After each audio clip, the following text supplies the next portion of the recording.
Check, check. All right, I guess we have audio. I don't really know.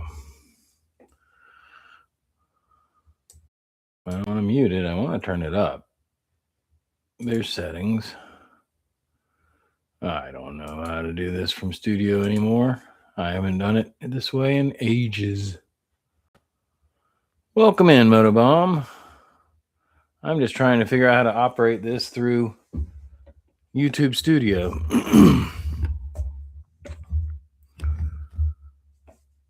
Can you hear me? And if so, how is the sound? Because I'm showing barely any sound. Check, check. Hello? Is this thing even on the right microphone? I don't feel that it is.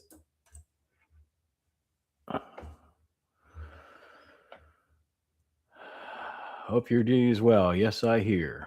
All right. I don't know what microphone it's got me on because there's no reaction. Sound great. Perfect. Well, I wonder. Chicka chicka boom boom. Will there be enough room at the top of the coconut tree? What's going on, Road Reality? Hope everyone is doing all right. As I said on Sunday, I wasn't really feeling the whole YouTube thing or feeling it less. And so I did not do a long form video this week. I had a couple things kind of on deck and didn't feel like getting stressed out making them work. So I figured I'd just hop on here and hang out with y'all for a little while. Yeah, no, I don't. I know what it is. It's the damn. It's because I'm not going through DaVinci. I'm going through YouTube Studio.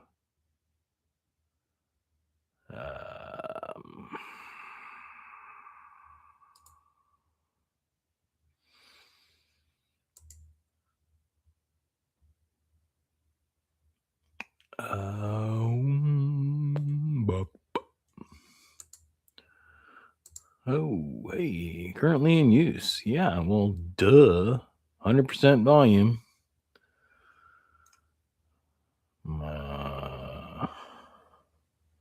Audio enhancements. Ooh, fancy. Hey, Quick Shoe, welcome in. Just, like I said, decided to do this instead of a long form video. Hopefully you've got sound. I'm going to turn it up and just crank it and see what that does. Is that ridiculous now? But it's barely showing on any meters that I have. But I don't want to be all up on it. Sounds fine to me. All right. Well, that's what I wanted to hear.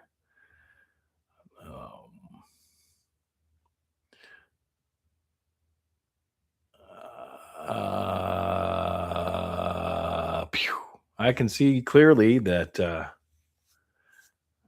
having a good day, I hope. I didn't have a bad day. I didn't have a quite as productive of a day as I would have liked. John can see clearly now. The rain is gone. It's louder, but it's not breaking up. That's right on. Everything y'all are saying and typing is firing off earworms for me. What the frig, dude? So breaking up is hard to do.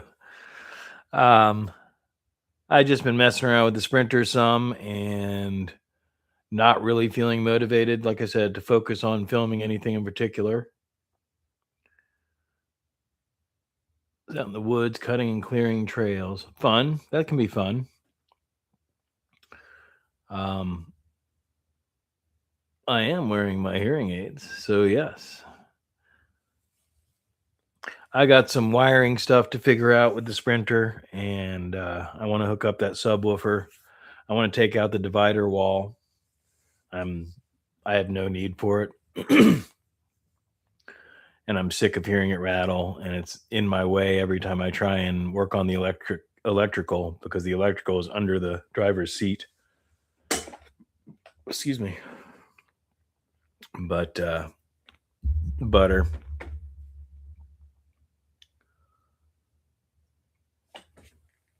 Are these things? Is this thing on? Are these things on? Check, check. I don't know. I know how I could do it, I'm sure.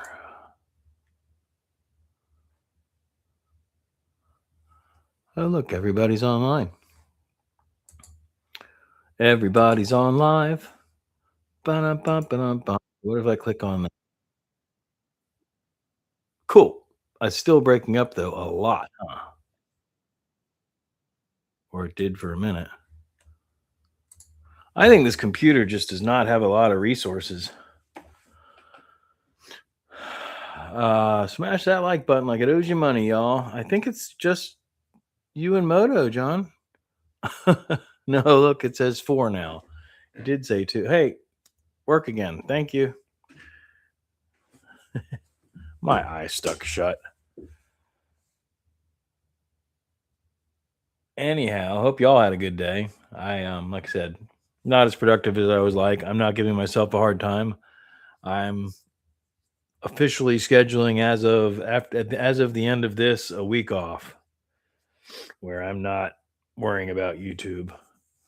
I'm not saying I'm not going to be there, but I'm not worrying about production schedules or anything like that. I will probably film some of the stuff that I'm doing, maybe with hopes of getting some footage to get a video or two ahead. That would be super helpful. But the reality of it is as we were talking about earlier today and or Sunday, I'm not making anything off of this, and that's starting to affect things.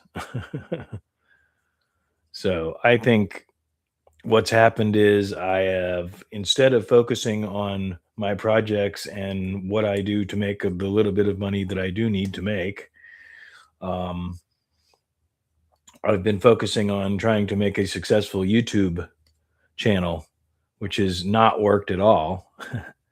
And I think what I need to do is start going back to focusing on doing the things that I need to do to make some money and occasionally putting out some YouTube content. Right, exactly, John.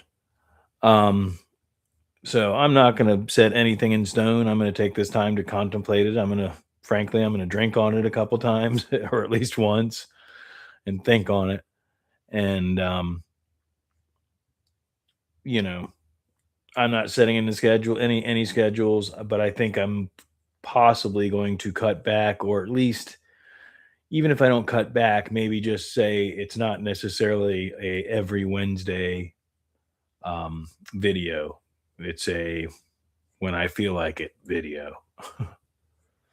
But we'll see. Right now, I'm just like I said, I'm burnt. I'm not completely burnt out, but I'm not pleased with what's happening, and it's heading towards burnout.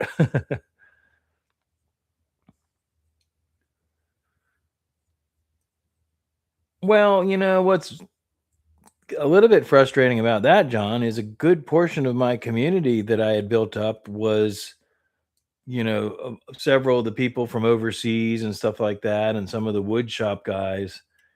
And one thing I noticed was when I stopped having the time to even kind of go visit and make my presence like I was doing regularly, the people that hadn't already not been there almost immediately dropped off. And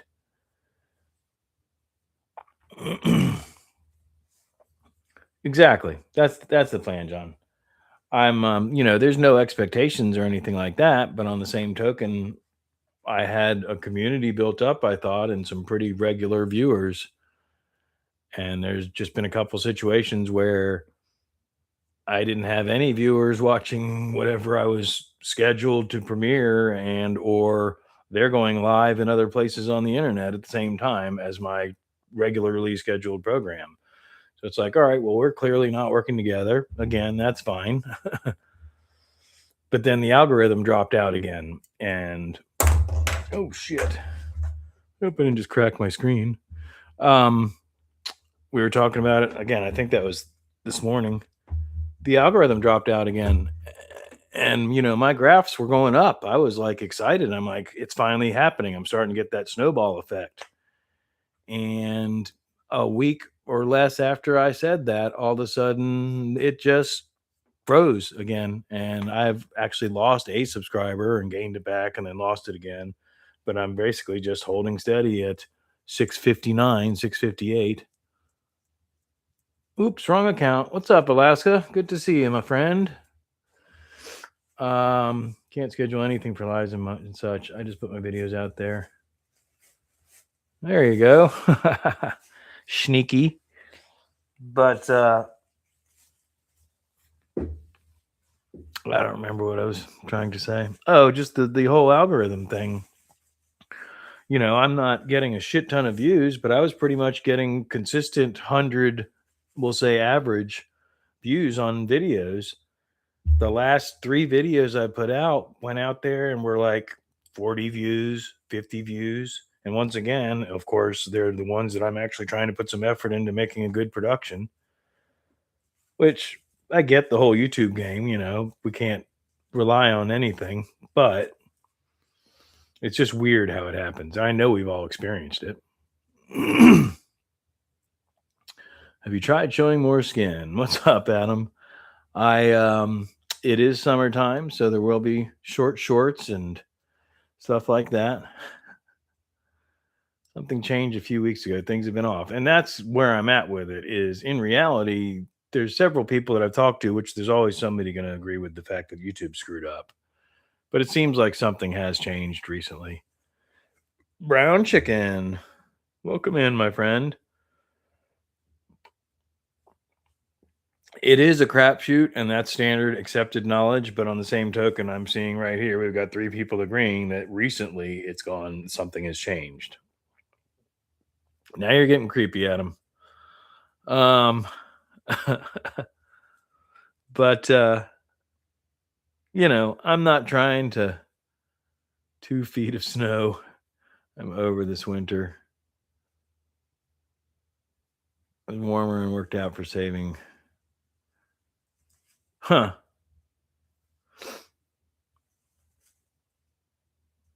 Right. That's my concern, John, is that YouTube, or not concern, but my theory is that YouTube is using their AI to start controlling the entire algorithm.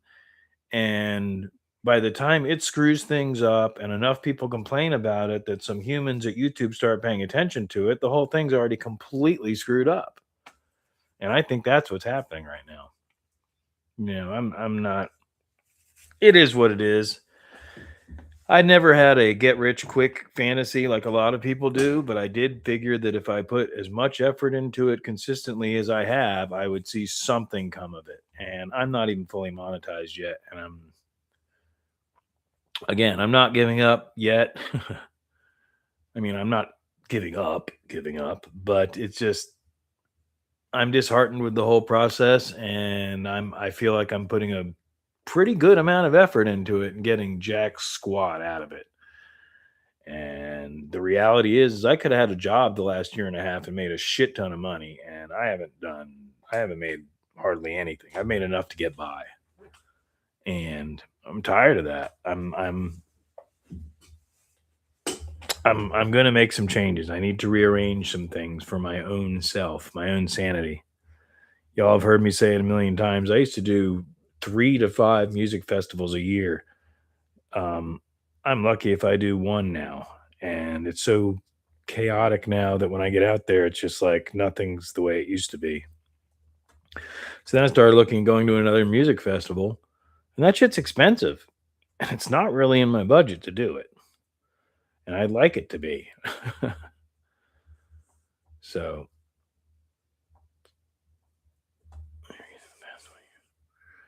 eventually phasing out the most human content creators, allowing Google AI to use every video ever uploaded for AI to run this platform.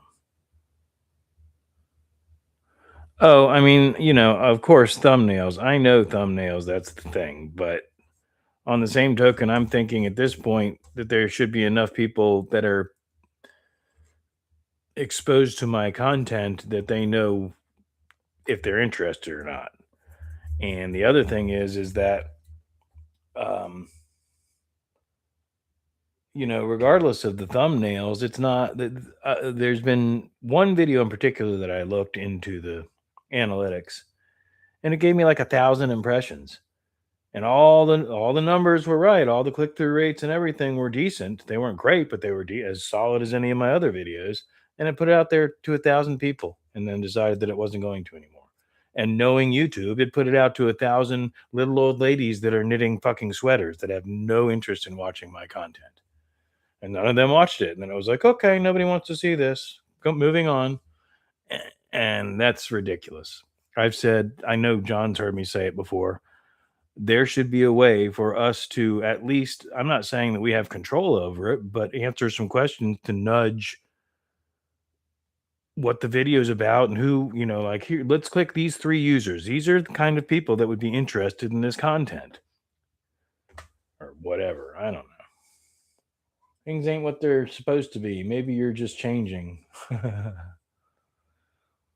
um, no, no, I'm doing the same thing I've been doing. Actually, I'm getting, again, I'm learning more. I'm learning more about editing and all that stuff. So if anything, my content's getting better. I think YouTube is focusing on shorts and doesn't give a shit about long form content anymore. Right. And my subscribers are there for me. I mean, not all of them, but a good chunk of them on when I premiere a video. Not as many as were, but I'm getting a pretty good solid. I was referring to the music festivals. Things ain't what they're supposed to be. Maybe you're just changing. Oh no. What happens is um so I've been through there have been multiple groups of people that I've camped with over the years. We'll just leave it as that. The camp family or whatever, festival family.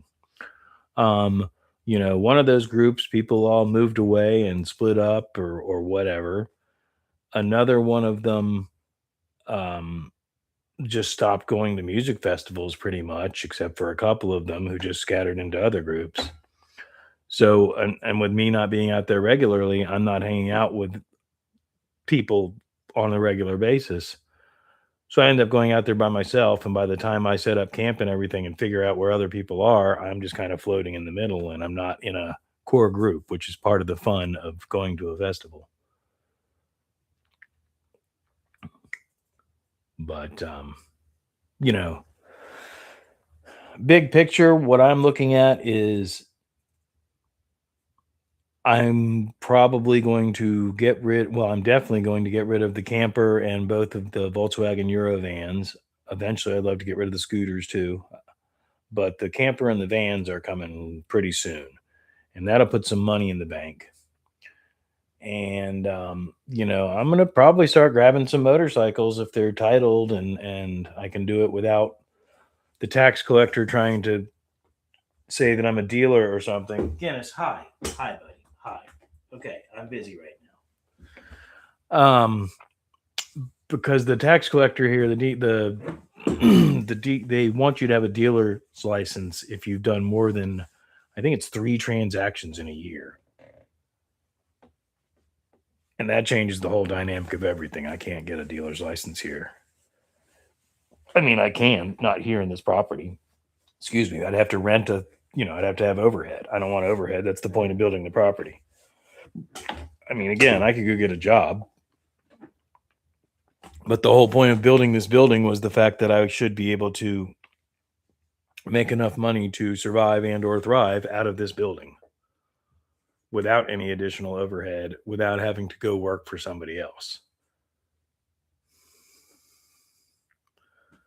But like I said, I'm not going to drop off the face of the YouTube planet, but I don't think I'm going to be as dedicated as I have been for the past year and a half. Well, I mean, John, that's what I've done for a long time. And the main issue is, again, with cars,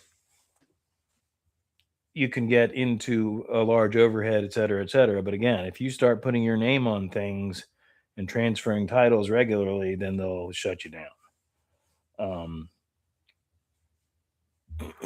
Excuse me. But with motorcycle, I mean, same thing with motorcycles, but with motorcycles, at least I can have them in the shop and not out in the yard or anything like that where a neighbor is going to call on me or something.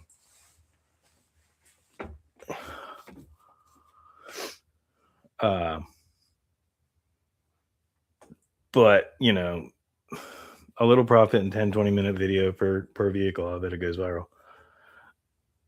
Welcome in 2-4. You know, I may shut the video length down some too. It depends on what I'm doing. I mean, I'm usually coming in with 4 hours of content and taking it down to a half an hour. And I'm kind of satisfied with that. I know it's a little bit long, but on the same token, I feel that, you know, if somebody's interested in the content, they're going to watch 30 minutes. But it's hump day. Hey guys, you know what day it is? It's hump day. Good evening, everyone. Life is good. Indeed, indeed. And that's the thing is I'm trying to prevent myself from completely burning out. One thing I am working on is recording less so I have enough to tell the story, but not a lot of slogging through footage while editing. That's a main thing that I had to learn relatively quickly. And it's also one of the things that can frustrate me and cause issues with what I'm doing, because if I'm working on a project and I'm not focused on the project because I'm thinking about, okay, I'm starting to ramble or I'm just working on this that they can't even see, I need to turn around and shut the camera off. And then, okay, well, I'm done with that and I'm about to move on to this next step. I need to remember to turn around and turn the camera back on, or two cameras that I'm usually running now. Also, I need to make sure that the microphone's still recording and we have audio. You know, all that shit starts getting frustrating. And again, it affects the project itself. And as we're talking, if you don't do that and you don't pay attention to that, then you end up with 8 hours of footage where you've got to skim through it and figure out, okay, this is just me. I'm not even in the room. Why is the camera running for this last hour? I'm obviously eating lunch somewhere, you know, that kind of crap.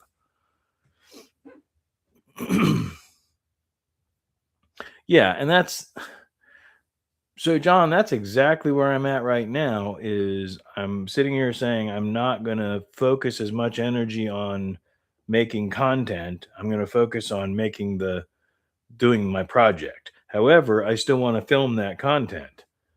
So if I do that, then I'm going to end up like we're saying with all that extra footage that I've got to edit out. So that's some of the stuff I got to figure out. And again, all this stuff is not making me any money. I mean, between super chats and stuff like that, I have not even reached the initial threshold to actually get paid. Not everyone is a creator. Me. That's why I don't bother. And I never, you know, I had for years people telling me to do a YouTube. And I'm like, it's going to distract me from what I'm trying to do. And then I did it. And it did exactly what I knew it was going to do. And I did it hoping, like, I know I keep repeating myself, but I did it hoping that I was going to get some money out of it. And now I'm to the point where it's like, okay, well, I did the experiment. I didn't make shit. I'm done. And I'm trying not to be done, but that's where I'm at.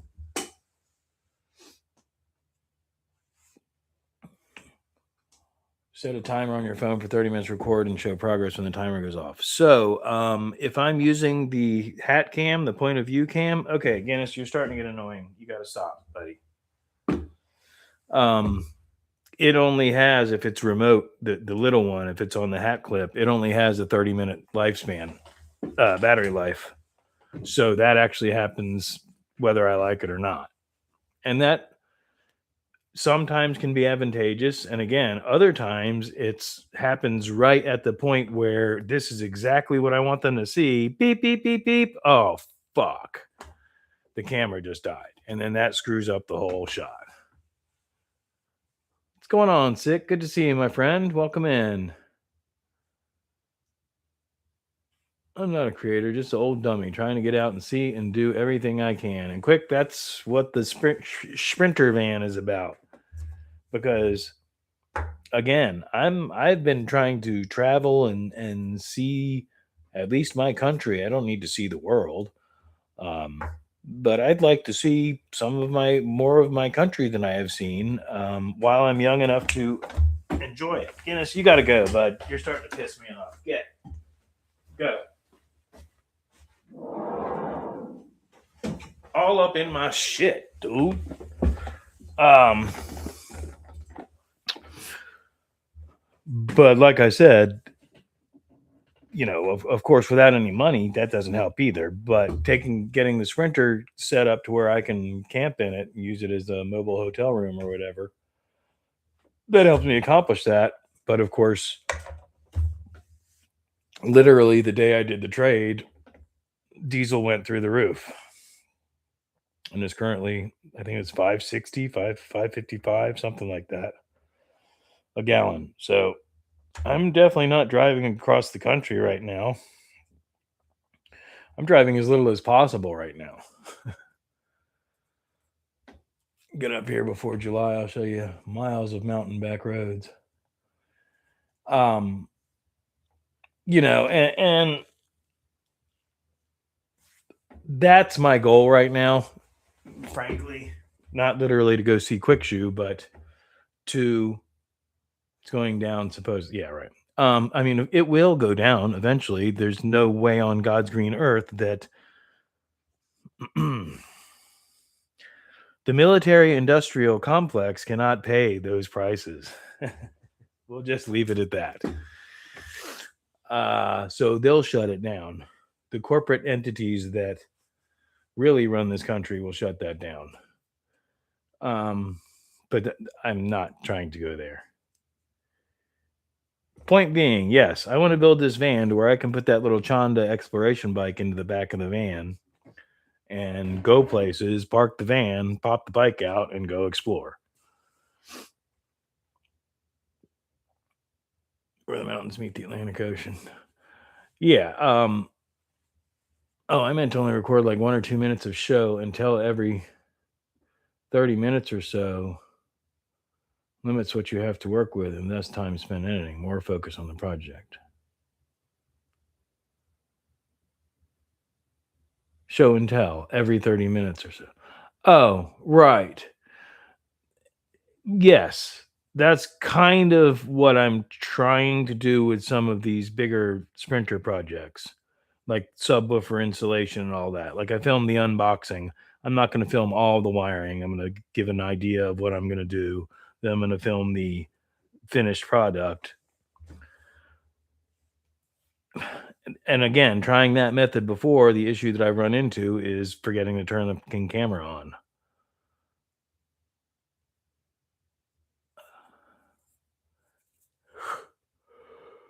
So excuse me. I used to spend the summers in upstate New York. My grandparents would hang out at a bungalow colony in the Mohonk Mountains. Oh, I love it up there. It's gorgeous up there, and that's I mean, my destination has been for as long as I can remember a log cabin in the woods by a creek in the mountains somewhere. A nice little pocket valley with a pole barn in the back. That's all I need. This was presented, and my dad has asked me to stay here in town to help him as he is getting older. And that was the agreement that we made. And so that prevents me from moving where I would like to be, to be quite frank. But the the goal with this building is it is a secure facility that has got cameras all over the place and neighbors that can keep half an eye on it. And theoretically, I can lock all my shit down and go travel. except that I have to take care of the cats. So, and of course, money. The financial thing, of course, underlies all that. Gas is, even when before it went through the roof, gas is still expensive. I mean, traveling is not cheap, but I'd love to get the eBay thing set back up. I just wish everybody didn't have their hands in the damn cookie jar. Because I mean, between taxes and what eBay takes, they basically take all your profit right out of your pocket. So you got to really find the right things to do eBay nowadays. But my original plan was, I don't know if I've even said this, that camper, the plan was to get a mobile internet connection and go travel in that camper, pulling the Volkswagen behind it. Um, Go find the campground or whatever, or national forest, park the camper, set things up, hop in the bug, go find the nearest thrift store, and pick the town. Um, any town in the country is going to have a thrift store and or a pawn shop, garage sales, all that. And as long as I got an internet connection and a post office, I can sell on eBay.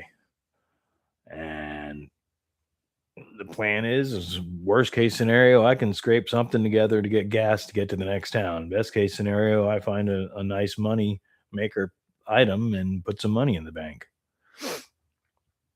But then mom died and then dad got sick and blah, blah, blah. Life.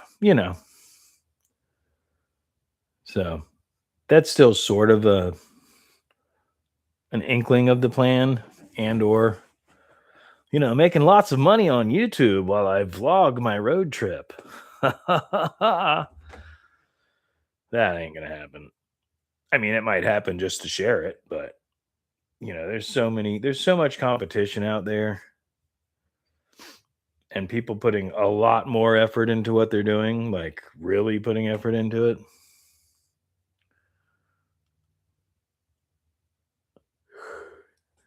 And excuse me, I don't want to do a van life channel. That's not my end game. I have no desire to turn into a Mercedes Sprinter smokes Sprinter channel. And that's the other thing, is I was about to end up putting out a subwoofer unboxing and install, which isn't a Sprinter video, except for the fact that coincidentally it's going to be installed into the Sprinter. So it would have been a third Sprinter video in a row. Love the idea of a traveler living off of buying and selling stuff. I mean, it was the plan. I don't want to do a bus channel either. Like I said, keep an emergency account where it's like, okay, there's enough gas money in this account to get from one side of the country to the other. That doesn't get touched. Breakdowns are can always be an issue, but that it's a 351 Windsor with a, automatic transmission in it. There's nothing that complicated on there. As mechanically inclined, I have and can fix it on the side of the road. Most things. If shit hits the fan, shit hits the fan. That's what insurance and AAA is for. But I'd still love to do that with the van, but I don't know that it's as easy to make money on eBay as it was 15 years ago or whatever it was when I was going to do this other plan. No, not 15 years ago. 11 years ago. But, that's something I've got to look into anyway, is the eBay thing, because I've still got a pile of inventory sitting on those shelves y'all have all seen in the garage. And it's either eBay or flea markets. But,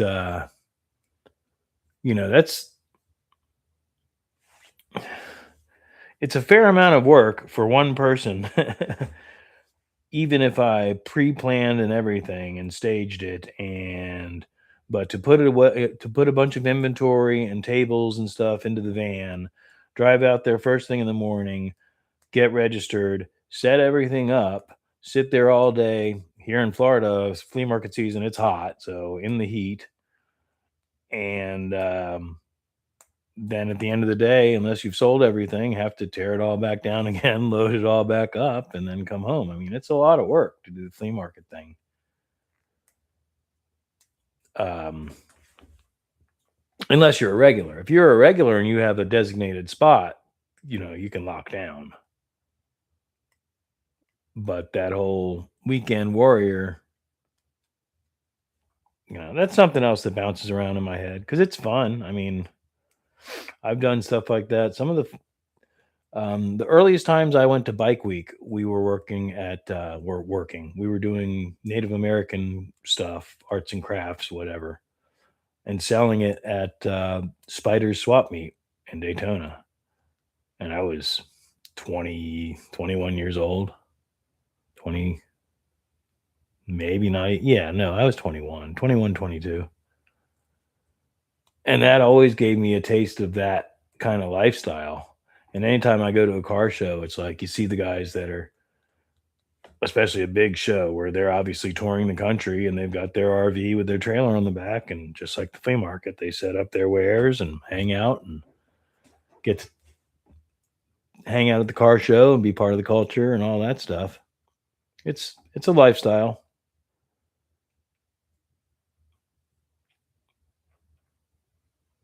It's income. I just need some freaking income. That's the main thing. Is I'm just hearing myself and what I'm saying, and that's the issue. Is I'm putting out way too much effort and I got no income, and I'm not. It's preventing me from doing other things that could be bringing me income. Like I said, I got to reassess. Need to reassess the situation. Other than that, everything's fine. I've been doing a bunch of research on the Sprinter, and learning the software that I need to download and how I can set up a computer to get into the computer system and do all the diagnostics. Um, because that was an important part of buying that van is I cannot afford to take it to Mercedes, but I should be able to get everything that I need, and I have an old Windows 10 computer that I can set up to do this. Right on, John. I appreciate it. Oh, I don't know if you realize it or not, but believe me, I message you when I have things that you can help me with. I actually referred a friend of mine to you for some DaVinci Resolve questions that he had.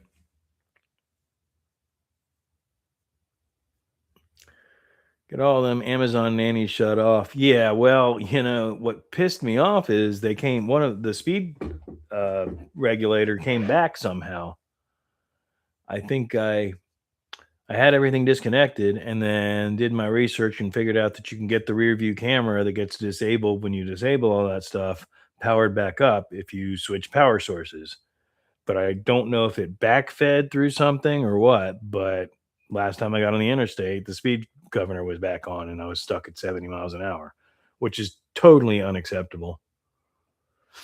My son is out in the woods clearing trails. Mother Nature will take over fast. Oh yeah, she takes it right back. But so yeah, the permanent solution is to plug in with the computer and digitally turn all that stuff off and then not battle it anymore. Because 70 miles an hour in this day and age on the interstate it doesn't work. I mean, sure, you can hang with the semis that are all governed right around there, that are all doing hopscotch because they have a little bit more momentum once all the weight kicks in and they're going downhill. So now they're doing 71. So then they need to pass me. But then on the flat road, they're doing 69 and I'm still doing 70. So then I pass them. And it's just like ridiculous. No way to get out of, emergency situation. Doesn't matter. You're doing 70 miles an hour. You hit the gas, it sits there and does 70 miles an hour. And you got plenty more pedal, but it doesn't go any faster. And that's dangerous as far as I'm concerned. Exceedingly dangerous, as a matter of fact. But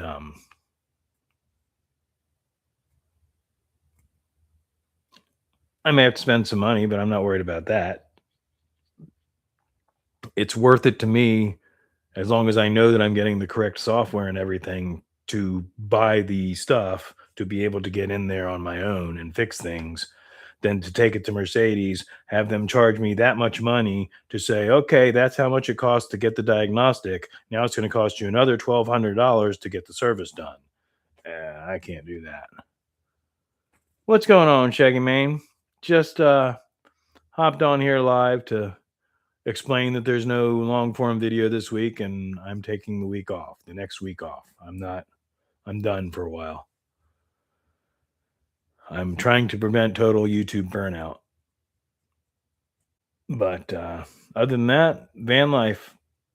And that's the other thing. I want to take the week off and focus on this van because I still have not had time to focus to really clean it out since I got it.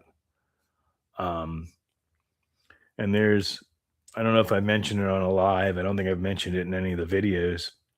The previous owner, I believe, he told me he was doing Amazon pallet buybacks, but it seems like they were doing something more with jewelry and stuff because there are beads everywhere in that van. Little tiny beads, big beads. Some of them I think are Pandora beads, which may be worth some money.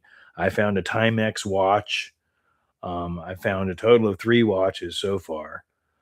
And there's just all these little things tucked in corners. So instead of just vacuuming it, throwing it all out, what I need to do is be mindful as I clean this stuff up and make sure I'm not sweeping up genuine Swarovski crystals or anything like that.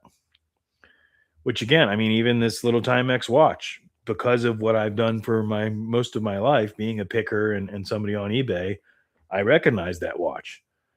That I knew what it was because I've sold one before and I knew that it was worth money. And it was a game changer because, to the best of my knowledge, again, if he's doing Amazon stuff, there shouldn't be any vintage stuff on here. So I don't know exactly what's going on there, but regardless, it's there. I need to there's basically a mat that covers the front deck, and the front deck underneath that is where the batteries are stored or the battery is stored. And most of the wiring, there's chases and stuff. So that mat is filthy, but I can pull it out, pressure wash it, and then get in there and wire everything for the stereo, get the wires I need to the back.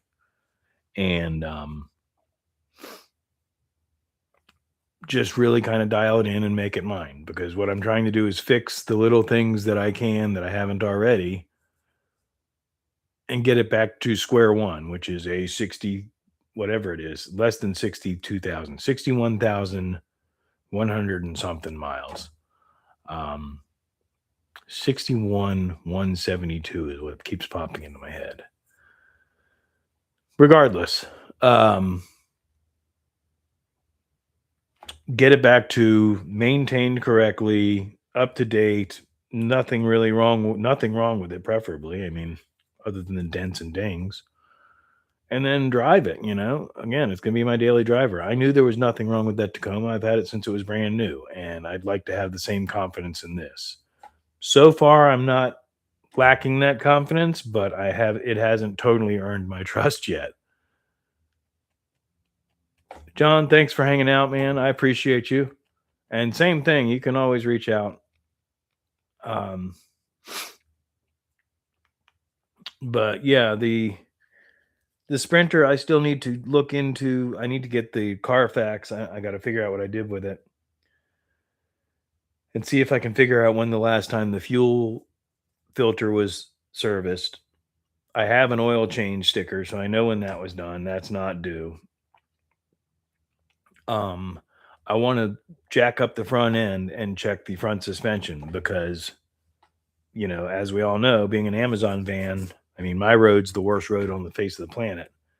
And these vans are driven up and down roads like that all day long and just get the shit beat out of them. And I have noticed that when I'm going down my road, there's a rattle that's not quite as tight as it, there's some suspension up there. There's something that I need to find and remedy before it gets worse. The tires all look good. they're not wearing odd or anything, but I don't know when he put a set of tires on there and rotated them. They're all mismatched. So there's one original tire, the other three are mismatched used tires, I would presume. Which I'm fine with as long as they're the same size. When you start getting into different size tires, that can really screw some stuff up. But eventually I'd like to get a full set of matching tires, considering that I had just put a full set of matching tires on the Tacoma. Whatever. It's someone's lost Christmas gift jammed up in there. Gotta run. Catch y'all later. Peace quick. Thank you for hanging out. Yeah, it's a lot of and again, I'm picturing, like I said, a necklace that they're moving a pallet full of stuff, and one of these necklaces falls down and busts open, and all the beads shoot everywhere, and they don't even give a shit. They're worried about the rest of the contents of the pallet, and that happened over and over again, is what it looks like. So my thing is if I clean out the vacuum cleaner thoroughly, and or maybe even put a bag in it, and then go in there and vacuum this stuff up, then I can pick through it, as opposed to vacuuming it into the rat shit that's probably in the vacuum from cleaning out the top of the diesel motor or whatever from the Ford F-350. Anyhow, like I said, I want to get the divider wall door thing out of there. I'm going to take the last shelf or table thing. What I'm using is a table right now, the last folding shelf thing. Get that out of there. Get all that framework out of there and get back to a basic Sprinter van. At which point I can sit in there and burn one and look around and reassess and figure out exactly what I want to do. Because I want to put some back speakers in there so that when I am hanging out, I, I can have sound in the back. It's not all up front. I mean, that's obvious. Divider is good for stealth. No, it's not. I mean, I can do the same thing with a black sheet of material that I can roll up and Velcro strap up. And when I need to go in stealth mode, unstrap that thing, it falls down, and they look in the window, they see black. That's the same thing. But that sheet metal wall with a sheet metal door on a track just sits there and crank, crank, crank, crank, crattle, crattle, crank, crattle, crattle, crattle the whole fucking time. Within 5 minutes of driving the van, I knew that even though I thought it was cool and I was going to keep it, once I started driving the van actually as a daily driver, no, that's got to go. As a matter of fact, more than likely, I'm going to go out there when we get off of here and take that out. And like I said, those shelves are mounted to a frame structure, a reinforcement structure that my buddy out in McClenny was like, "Oh, you got to leave that in there. That's reinforcement. You can hang things from it and it'll be really sturdy." And it's like, but I don't need to hang anything from it. And the van has been built a certain way due to the national highway safety, whatever. So all that stuff is extra reinforcement, but I don't need it. I want as much space as possible.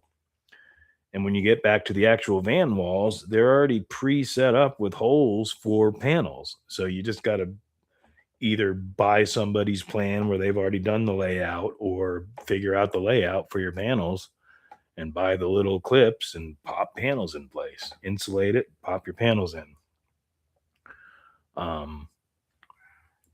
I've said it several times. I see you, Guinness. I know you want to be in here. I don't need to do a fancy build out at all. I need functionality, function over form. But I would like it to be relatively insulated so that I can be comfortable if I'm sleeping in there. I don't want to be tossing and turning in 110 degrees. Yep, you're a cat. That's right. Cats say meow. Meow. If you squeeze your head through that little crack, you could probably get the door open.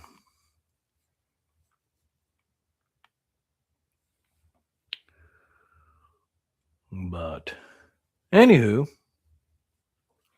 what do we got in here? 8 people? I have no idea. Mostly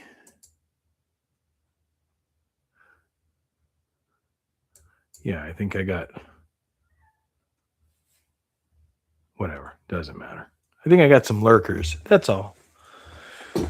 Hey, lurkers, subscribe to the channel if you're not, because that's one of the main issues I have right now is a overwhelming majority of my viewers are not subscribed. Still hanging. And that does a lot for the algorithm is, hi, Hippie Sophia top mod. Excellent name change, mama. Welcome in. I'm just bitching and moaning about YouTube.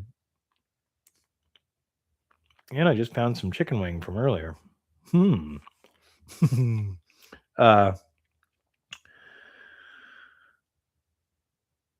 Yeah, bitching and moaning about YouTube and taking a week off officially, as today is normally my long form video upload day, and this live is there's no long form video this week video, and saying that I'm taking a week off where I'm not. Go ahead and squeeze your head through the door. There you go. He's breaking in now. Nope. Anyway, I'm going to focus on the van and getting the van set up the way I want it, and not being burnt out on YouTube. Oh, I'm sorry. Did I lock you out and not realize it? Ho, ho, ho.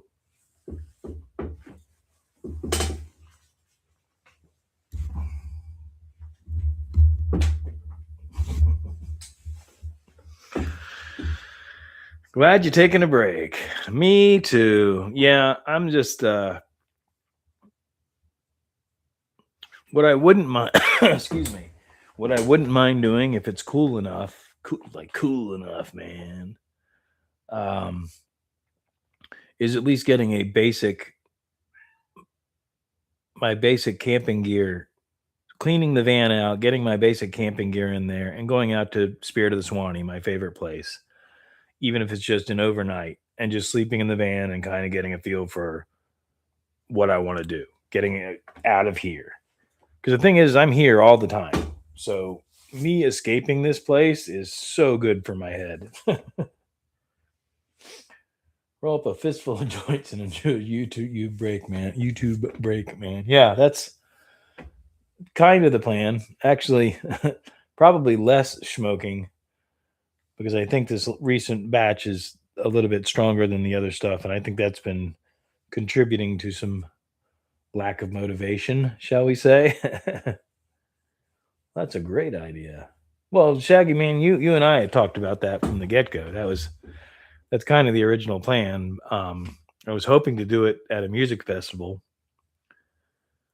Like I said, there's another one coming up. Shaggy man, you and I went to Resonate 2024, I believe, with Charles. And then I did not go in 2025, but I wouldn't mind going to Resonate 2026. But since I didn't buy tickets ahead of time, that's going to be $250, $300 that I don't really need to be spending on a music festival. So, I'm keeping an eye out on a cashertrade.org, trying to see if somebody throws a nice cheap ticket out there. But I think that's another pipe dream. And I could do, like I said, I could throw the RV together and sell the RV and put some money in the bank real fast. Just missed Springfest. Well, I was keeping an eye out for cheap tickets for Springfest too, and none really came up. Again, I could have, but dare I say it, I would spend more money on Resonate than I would on Springfest. And that's horrible of me considering that I've been day one with that other festival, but that's the other reason that I wouldn't spend a bunch of money to go to that other festival, is because I've been going to it for over 30 years, and it's the same bands and it's the same people, and it's always a good time, but it's not as fun as it used to be, especially not without having that campsite full of family to come back to, even if I'm going out solo, coming back late at night where everybody's got their buzz and they're kind of coming down and the show's over and now we're building a fire and we're all hanging out. That's the best part. And that doesn't happen for me anymore. There are plenty of fires that I can go hang out at, but it's a lot more fun when you are the fire and people are coming to hang out, if that makes any sense. When you've at least got an established group of people hanging out together. And I mean, we've had it where there's a fire ban and we've just got a flashlight and we're sitting around in a circle around a flashlight, but it's still, those late nights are what makes it the best. Do it, just Miss Springfest. Yeah, excuse me. If I can sell something and get a ticket for like $250, I'll probably do it.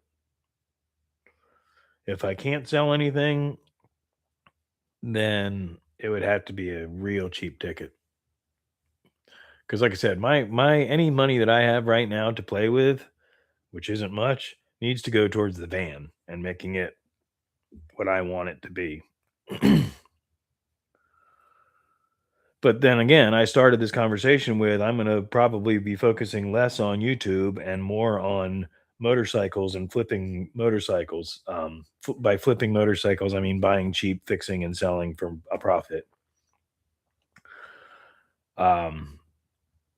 Because those are the kind of things that I do to make money, and I'm focusing on YouTube and it's not making me any money.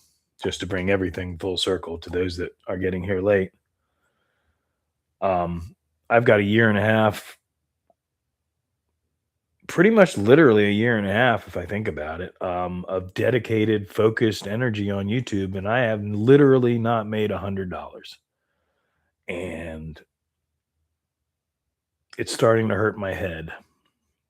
Banging my head against the same brick wall over and over again.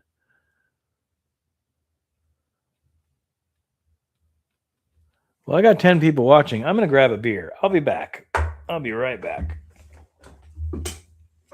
Guinness is going to be immediately in here. Hi.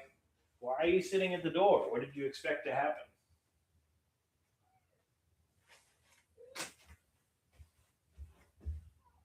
What? Fat old man?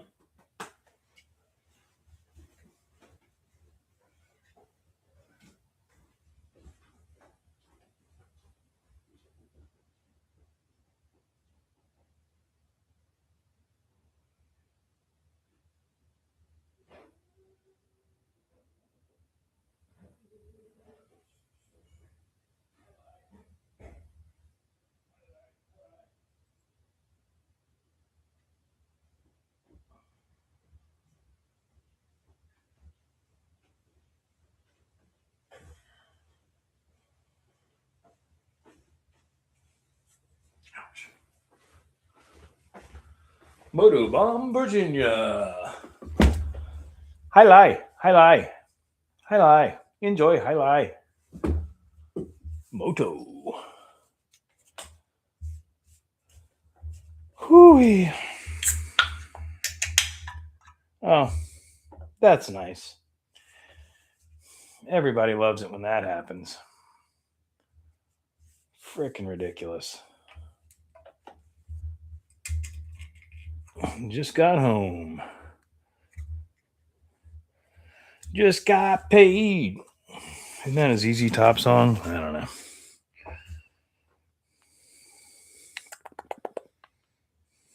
Eepa. The mighty Moto Bomb. Moto Bomb, Virginia.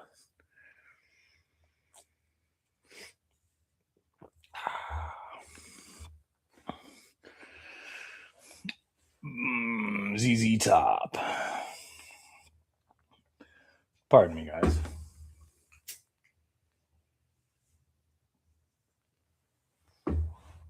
Just eating greasy fingers. I had greasy fingers earlier. I got some chicken wings from Publix because I knew I was going to go live, and I was thinking about having a beer and figured I'd better eat before I have a beer. That good beer.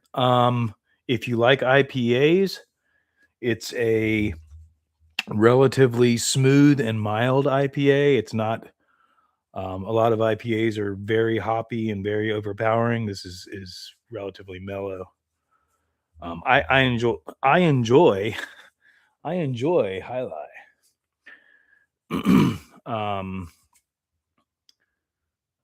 7.5, so it's a relatively strong one too. Flavor. It's like I just said, it's a relatively mellow IPA. It's not. I don't like lagers, but I would say this is the most lager leaning IPA, if that's possible, that I would drink. Awesome, Moto. That is awesome. And you said you've already got a guy that's going to do it for you?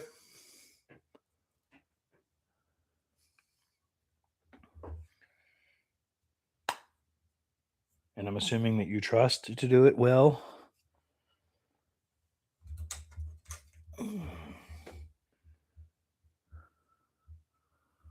I got in the Juice Force IPA the other night. 9.9 wasn't pretty. Yeah, I don't really like the Juice Force one. I got it last time, or not last time, but one of the times it went on sale. That's one of those ones that's the opposite of this. It's super flavory and weird. Hell, someone say beer. Talked to the guy today that's going to help me. He said he can come over anytime after they come in an evening and a weekend day, whichever is the same guy. Oh, so y'all are going to do it together. He's going to help you do it. That's probably even better. That's cool. Yeah, it was on sale. Yeah, the Sierra Nevadas are on sale right now, and I was digging the Sierra Nevadas for a while, and I don't know whether I burnt out on them or what. I know y'all have heard me say this. I was never a beer drinker. I was a whiskey drinker. Um, and when I quit drinking for a while and then decided that I could be responsible, I came back and decided to have some beers or whatever. Um, of course, I drink the strongest possible beers I can get, but I've never been a big beer drinker is what I was trying to say. But I enjoy a lot of the IPAs, and it's so funny because DJ Rowan makes fun of me. He hates IPAs. He's Belgian beers only.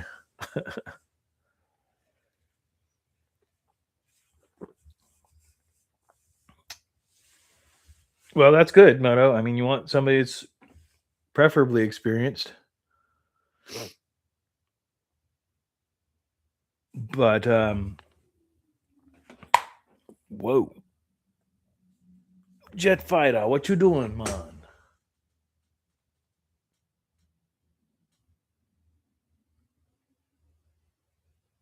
Wow. Don't think y'all heard that. It was far enough off. But for some reason, well, because there's 3 bases here in town,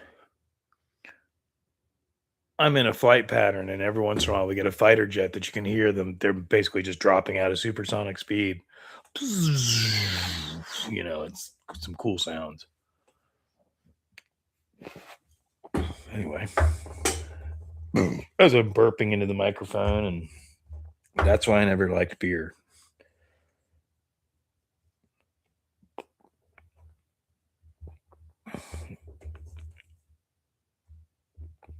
But it also prevents me from drinking too much.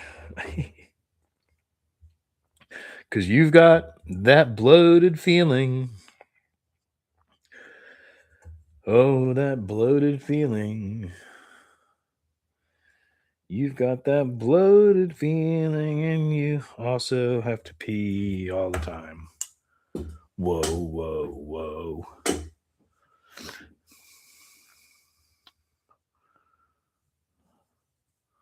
This is tobacco, guys, of course.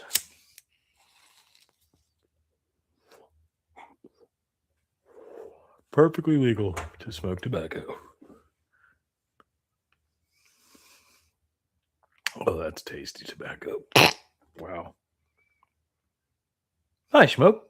Rob is going to do a Rockford in his car around 6:20.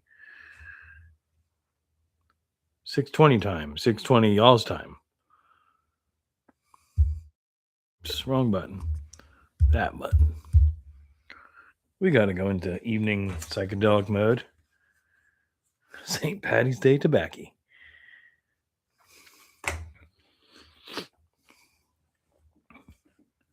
Is that beer-eyed soul here?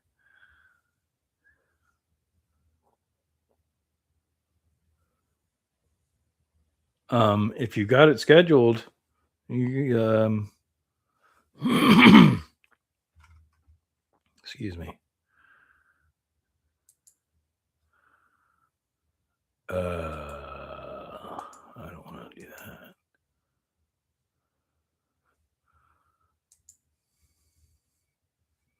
Nope. Never mind. I was going to drop the link. Anyhow, so for those of y'all who haven't heard, I'm not quitting YouTube or anything like that, but I'm going to take a week off.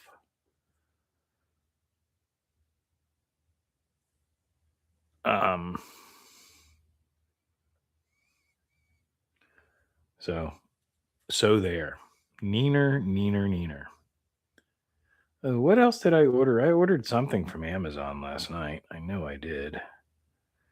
What did I order? Oh, the interface so that I can get into the computer on the van. Whoa, bunch of stuff just happened. Right now I can touch the keyboard. Yay! Greasy Sophie. It was a Righteous Brothers joke, not a good one. I had my week off last month. Yeah, that wasn't, yeah. I don't particularly want to be in pain or anything like that, though. Preferably.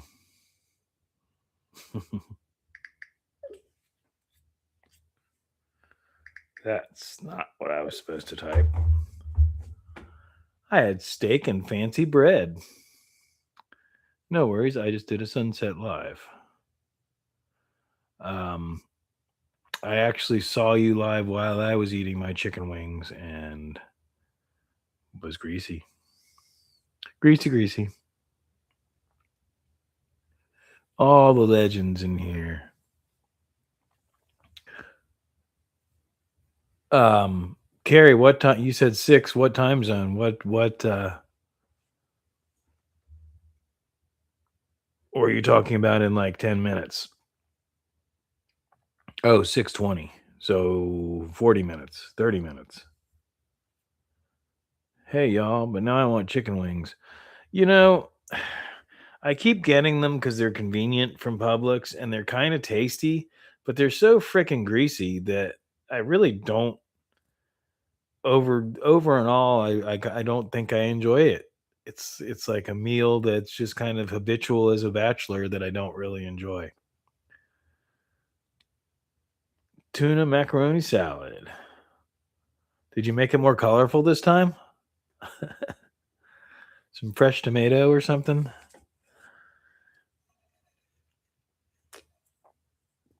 Some cilantro. That's another thing I want to do is get my kitchen set up better because I've got it barely set up. Again, bachelor mode.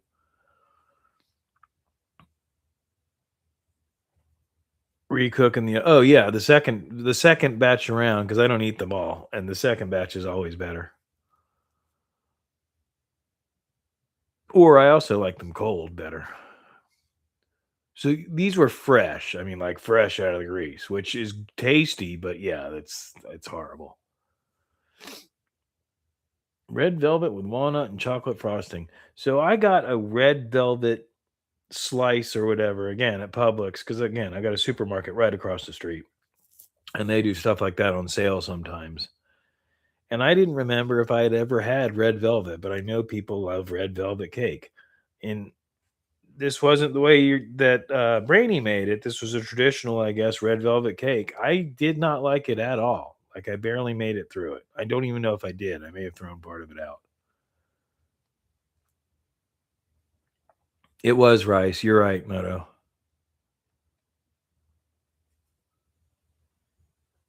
Always leave my chicken to reheat because of the grease from KFC. Yeah, and of course, uh, roasted chicken's better or healthier or whatever, but it's like, I like the breading.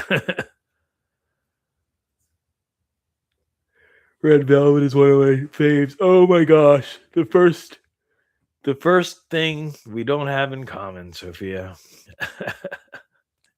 I'm kidding.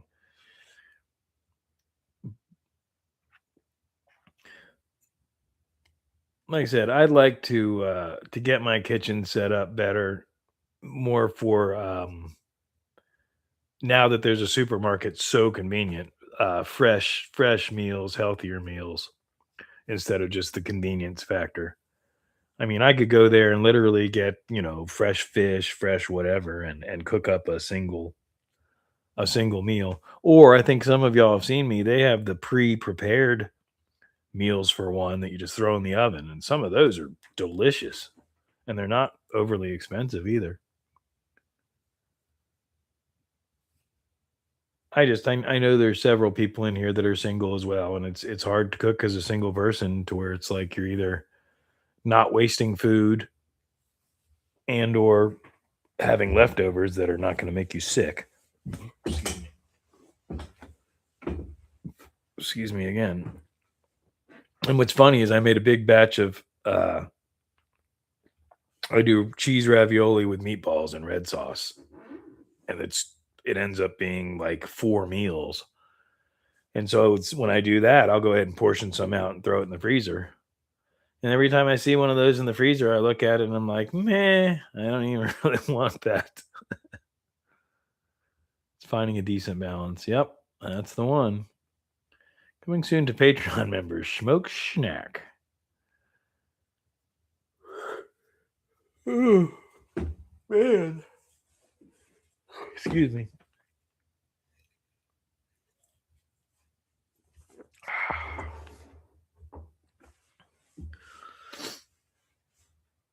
Wow. Already about an hour and a half longer than I expected to go.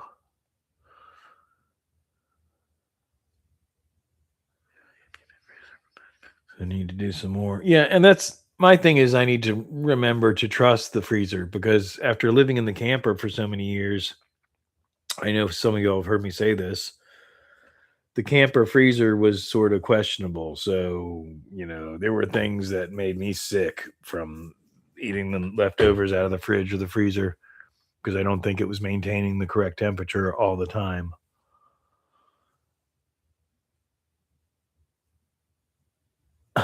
Yeah, that's what this is. It's a brand new grocery store and there's a liquor store next door, but again, I don't drink anywhere near like I used to. I mean, again, I'll have maybe 3 of these tonight. There's a bar right there. There's 2 bars within walking distance of this house, and I am not even one of them is a restaurant. As a matter of fact, Shaggy Mane, last time he was in town, we went up there and got burgers and beers, but, it didn't give me any vibe of any place I wanted to hang out at. And the other one that's right here is actually a kind of more of a biker bar, but it's beer and liquor, and I already know that they're not gonna have any beers that I'd be interested in, and plus, the last thing I need is a bar that I'm comfortable hanging out at within walking distance of the house, and make a bunch of friends up there and start hanging out in bars regularly again. That's not gonna do that. What's going on, Carney? Good to see you, my friend. Imagine if it was behind the Harley shop. Yeah, right. I don't think he will show his love snack, not even for Patreon. Love snack. Love snack, baby. Oh, that's funny.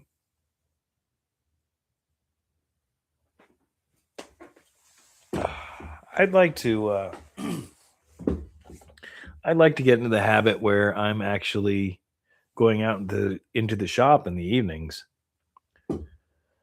but we're also getting into the hot season and it's 90 degrees in there until 2 o'clock in the morning.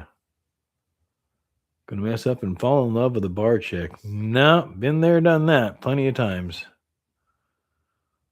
Um, learn that lesson. Not really learn that lesson, but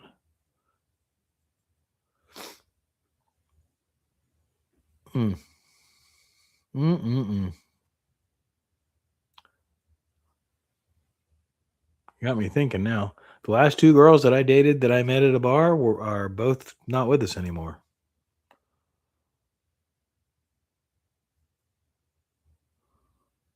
Madness.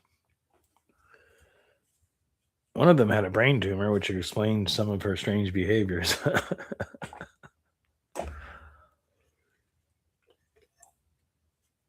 Been there, done that. Finished the prescription, got the T-shirt, learned the lesson, gained the wisdom, earned the gray hairs.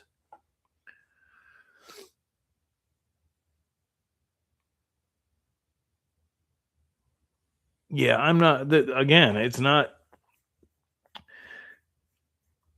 I don't enjoy the. Oh, there's that too.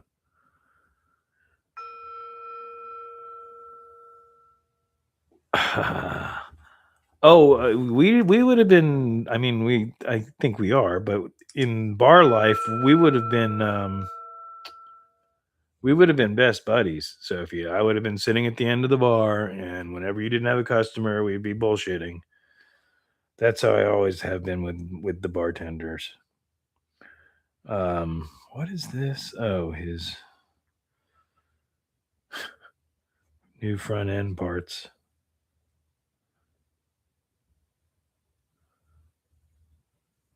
Yep.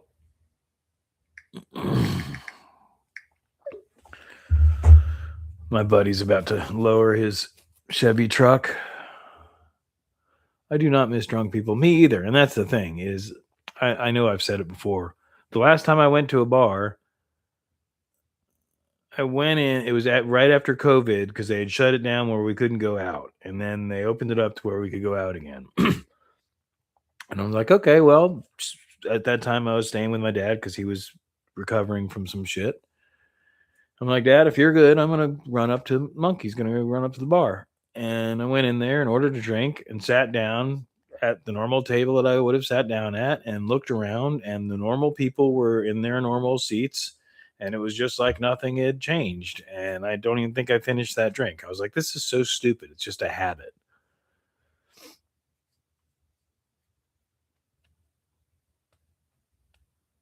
But I do miss the social. Exactly. That's the thing. It's the social aspect of it, which is why we all like hanging out on YouTube.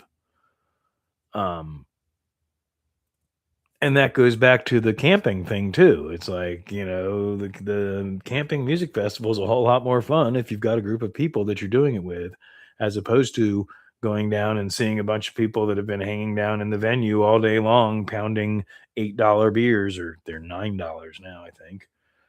It's like, A, how can you afford to do that? And B, you're sloshed and it's 2:30 in the afternoon.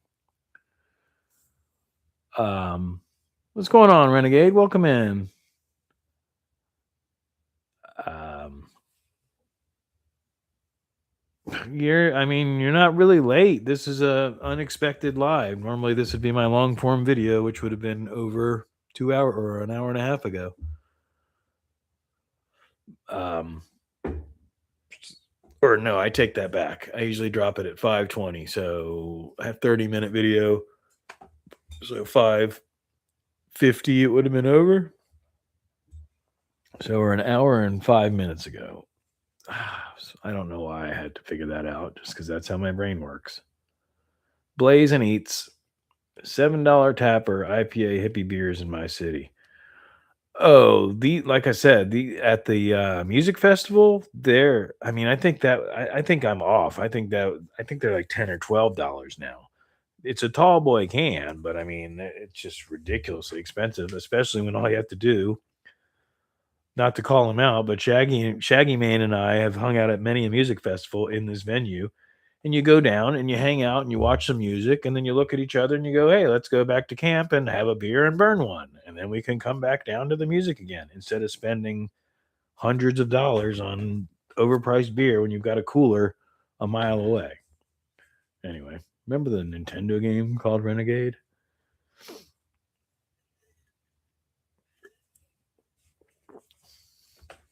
I never drank IPAs when I was at the bar. I drank whiskey. Like I said, I wouldn't even know what it would have cost. $10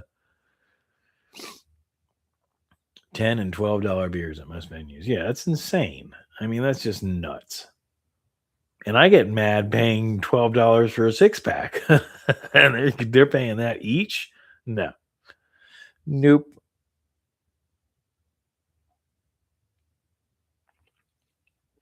I mean, even a whiskey was a good whiskey with a tip, $7. And when you know the bartender, you get a good pour. What's going on, So Loud? Welcome in. The boondocks of North Carolina. North Kakalaki. I got to try IPA more. Only tried them Voodoo Rangers, and that's not for Moa. Well, again, that's what we were just talking about is some of the Voodoo Ranger stuff. The right ones are all right. That same price here at festivals. Rather have a dime in papers. Yeah, screw that price. I'm glad I quit drinking. So loud. Yeah, and it's not,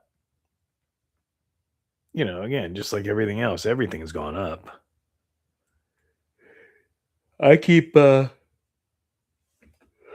excuse me.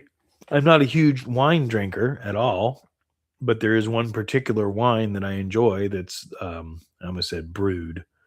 Whatever you do to wine, made here in Florida in St. Augustine, San Sebastian. And every once in a while, I'll get a bottle of that and enjoy it over a few days because wine will go bad.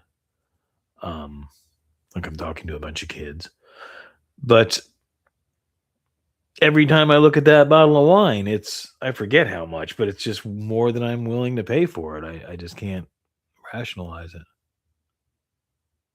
Everything's expensive. Again, the frickin' diesel, man. $5.50. What was it? $5.54 a gallon. That's nuts.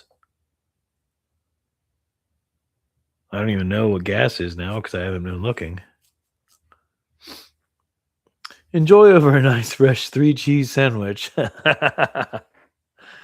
I know what you're talking about.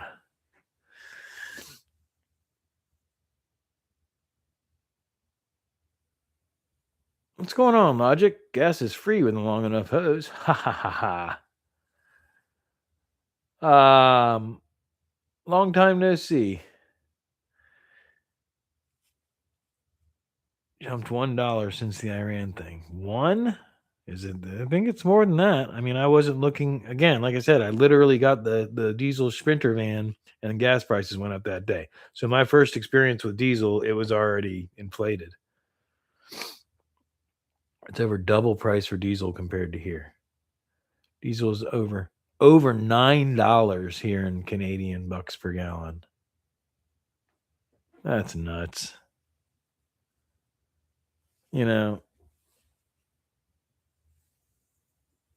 You're super there. Is that a super chat? Thanks, pal. That's what us though. Yeah, it's once dickhead stops doing stupid shit, eventually the price will come back down. But not because of anything that he's doing, because he quit stirring the fucking pot. But whatever. I'm not trying to get into any of that. But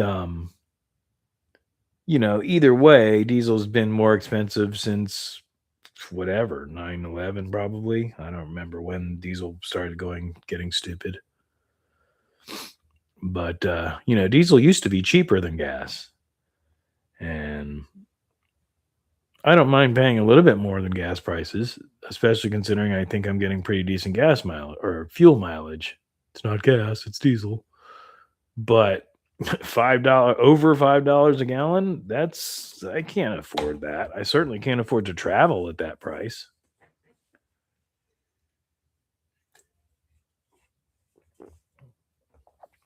Right, you get all the toxins and the pollution from it, but you don't get the price break. That's real nice. That's where you get into, what Proxy was saying, and you run a hose from the refinery through the fence.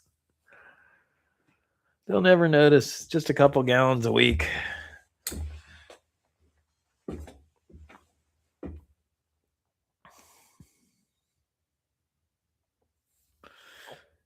Excuse me. I mean, I know there's a lot of people that don't agree with our oil refineries owned by the Texans, funnily enough. Yeah, why doesn't that surprise me? Because America is so great. We're powerful. Like, we own everything.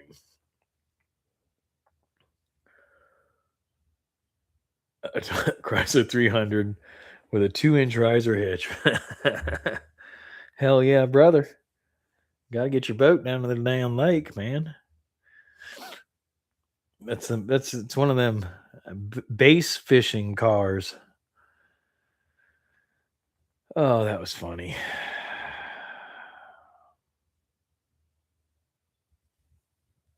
I don't remember what I was saying. But yeah, that's pretty screwed up that they're refining it and you still get the higher price. Oh, the electric car thing, I wish we'd solve the battery issue and come up with a safer, um, more earth-friendly battery. Because if we could get electricity stored between solar panels, we've got the rest of the technology. The batteries just suck and kill, all that. Bah. Proper Canadian maple syrup.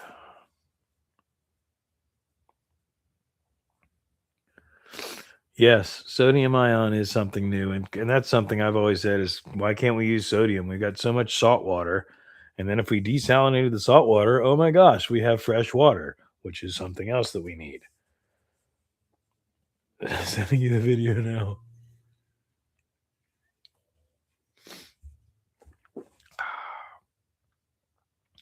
I just like us to use our intelligence as human beings and the technology that we have nowadays to unify towards a common goal of everybody being good to go instead of fighting over whose dick's bigger or who can beat whose ass or who's in charge of the fucking oil.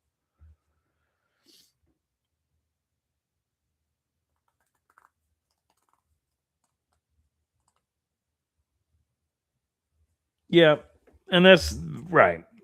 Eventually it'll happen, John, and that'll contribute to saving the world.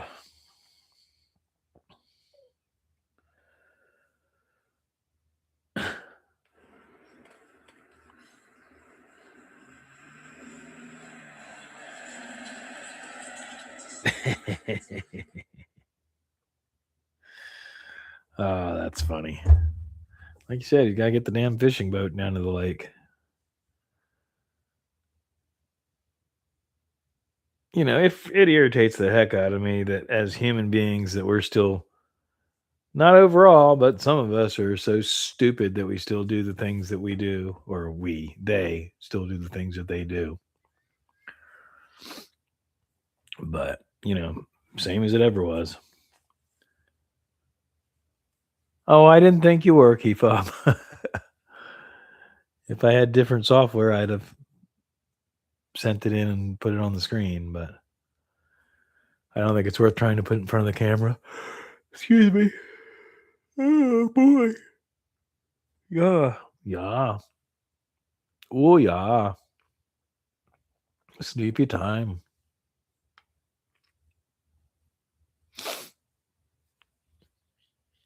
Yeah, if we could work out the battery technology, I think that would be awesome.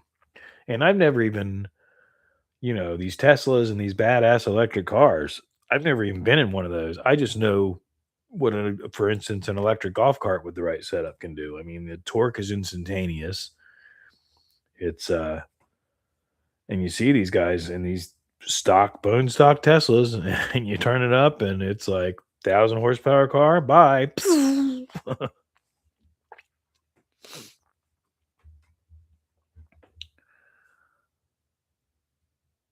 It ain't working.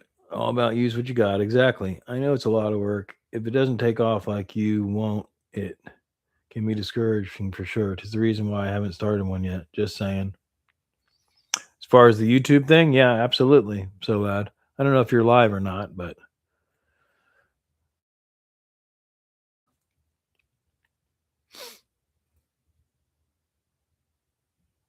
back on the YouTube thing, yeah, it's fine. It is what it is, but I just need to regroup and I need to have some income.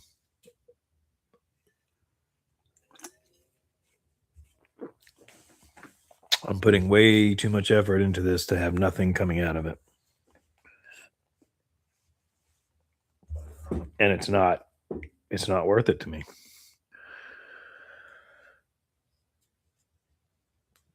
I said I wasn't looking for a get rich quick scheme, but I was certainly hoping after a year and a half to have some sort of an income out of it, even if it's not a bunch, something.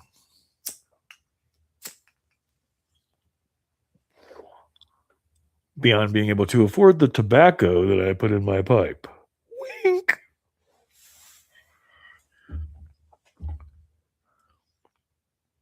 I've been saying that since 2020. I know. Ow, excuse me.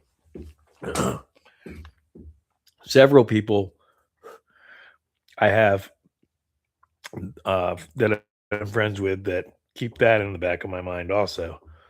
And I try not to let that discourage me just because I need to have my own experience. But believe me, that's bouncing around in the back of my head too. Um, you know, I'm not a quitter, so I would not completely give up. And of course, as soon as I walk away, that would be when the channel would take off. I think I've shown it to some of the people. I have a friend of mine that's brother of mine that's not with us anymore that he had a YouTube channel and since he's passed, I don't know who gets the money anymore, but his channel's probably making decent money. It's got a lot of views at this point. I guess Google just absorbs that unless I don't know if his dad got the information for the accounts or whatever, but um I don't know what my point was. I mean, it took him a while, he was at it for a while, and that was the early days too of YouTube, relatively early. Excuse me.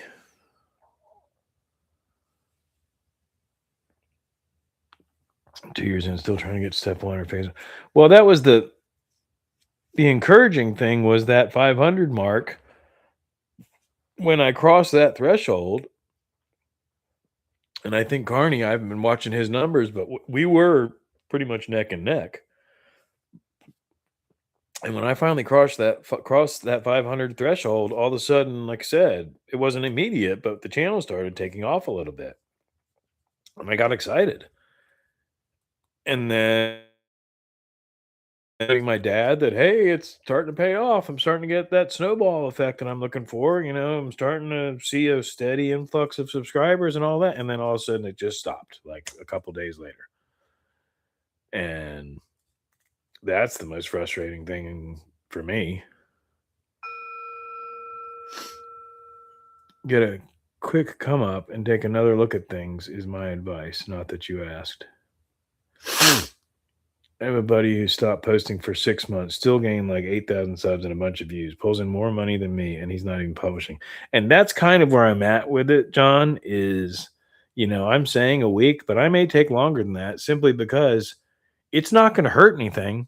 It's not like YouTube is putting my freaking videos out there to this huge group of people that are going to be mad because there's no content from Schmoke Shop. I'll keep in touch with the community and probably do live streams and stuff. I just don't feel like I need to be putting the effort in. I've got a nice solid library of content that if somebody's interested in watching my see the activity and see them getting into it. But maybe I'm doing it wrong. I'm not seeing that happen. And it's again, I've got way too much time and effort into it to not be making anything. Do what fills your soul. Exactly, Sophia. That's why I'm about to focus on the Sprinter van and making it the mobile camper van hotel room that I want it to be, so that I can feed the cats to where they're good for 3 days and do the litter box and all that, and I can go leave for 3 days and not have to pay anything but gas money. I don't have to pay for a hotel room, and I don't have to set up a fucking tent. Because that's the pain in the ass is the older I get, the truck tent was cute, but once it started leaking, that last festival, and then I set up the because I did have a backup tent, set up the ground tent. But at 52 years old, however old I am, climbing down on the ground, unzipping a tent and climbing into it and all that stuff and climbing in and out and all that, no, it ain't what it was in your 20s. I just posted a Nintendo call center that hit 20,000 views. And I'm not a creator. A Nintendo call center and what does that mean? I'm not getting that. Fuck tents, bring your house. Well, that was the beautiful thing about living in the camper, was setting up and hanging out in the air conditioning, doing bong hits in my living room, watching the stage through my front windshield. Hey, Charlie, welcome in. Good to see you. A short of a Nintendo call center.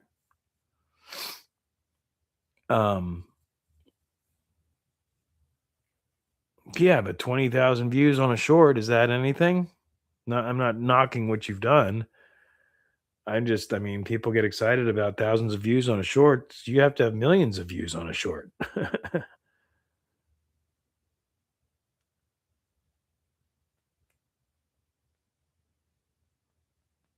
Yeah, fuck tents, bring your house. Exactly. And that's why I have the Sprinter, because that's what basically after my gear got wet and all that stuff that Friday night, that Saturday morning, I'm like, you know what?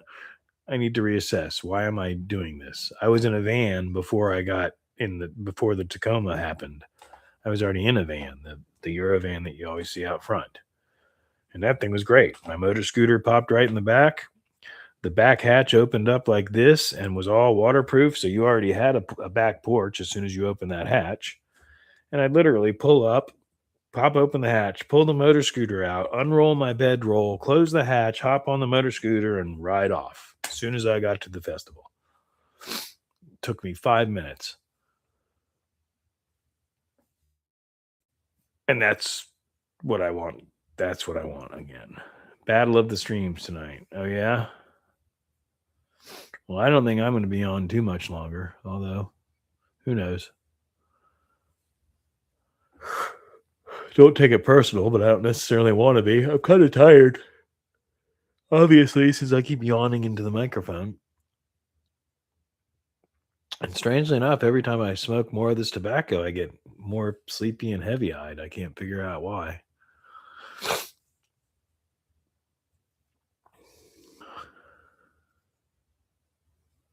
So, anyway, no long form video this week, guys. We'll see if I show up on Sunday. I'm not going to promise anything. I'm not going to schedule anything. We'll see how I feel. If I don't feel like it, I'm not going to do it. My plan is to, like we talked about earlier, do me. I want to do what I want to do. I don't want to have any more responsibilities than I normally have as a adult. He's got stuff called Space Junkie. Space Junkie? That sounds fun.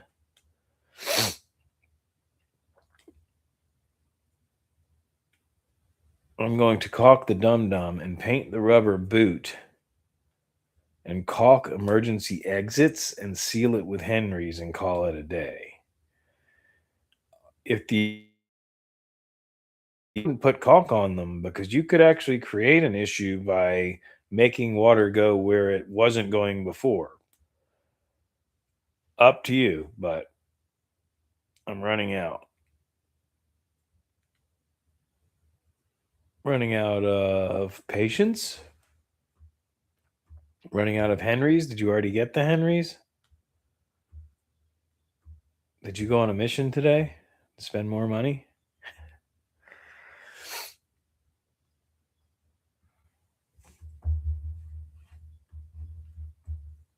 Poof. Yes, more poof. Actually, I charged my pen, but it's downstairs. I'll be right back. Oh.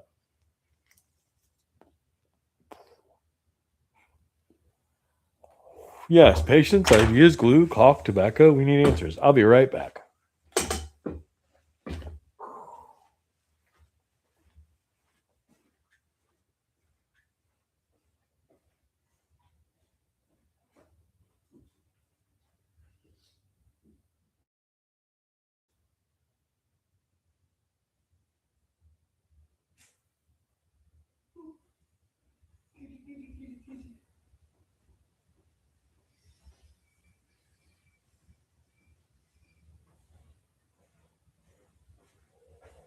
Oh, that's nice. You want to play handpan? Want to play handpan? Hey guys, want to play handpan, guys?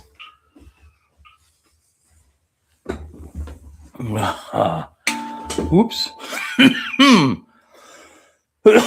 Oh, that makes a huge difference charging the battery. Oh my gosh. I probably shouldn't hit this again.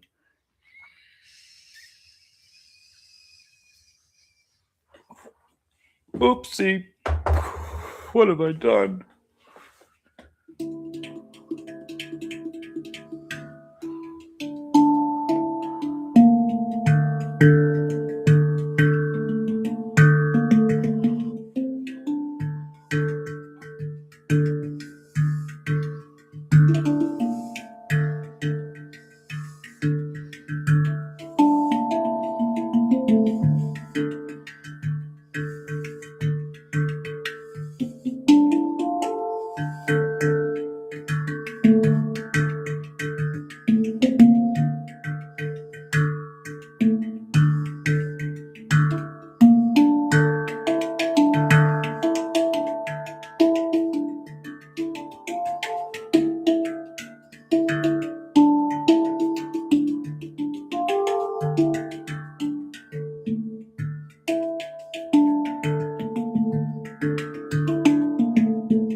So right there, Charlie, is a Tibetan singing bowl, right? Yeah. Dang, that's hard to do. Right there. Right there.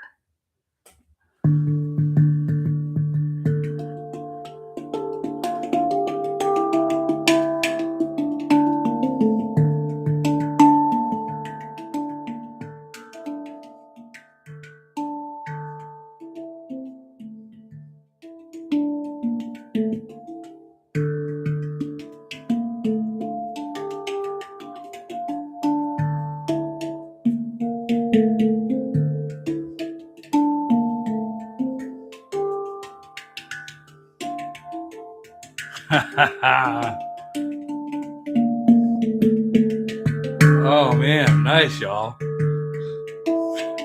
Thank you, Charlie. I'm getting better. I'm actually much better when I don't have the camera on me and I'm not thinking about it at all.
Yes, very pleased with that investment.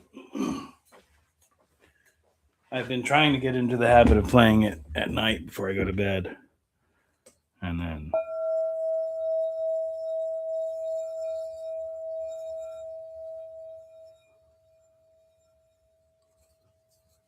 oh yeah.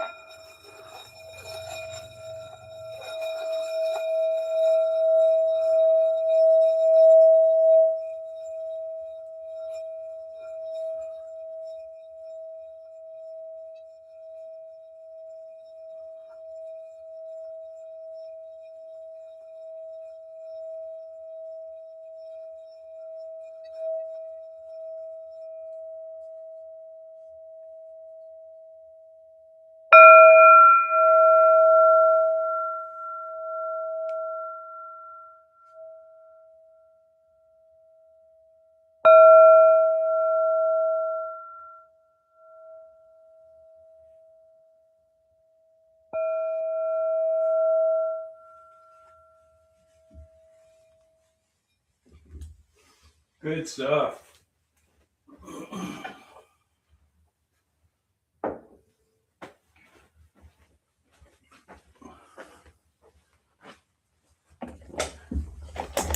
Well, that's the reason. Yeah, there's a reason that the bells are played.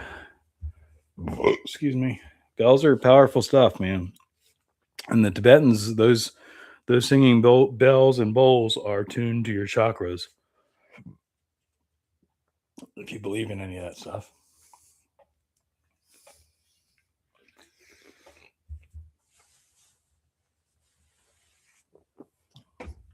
I can tell you right now, like Charlie's saying, that completely shifted the entire energy of me in the house.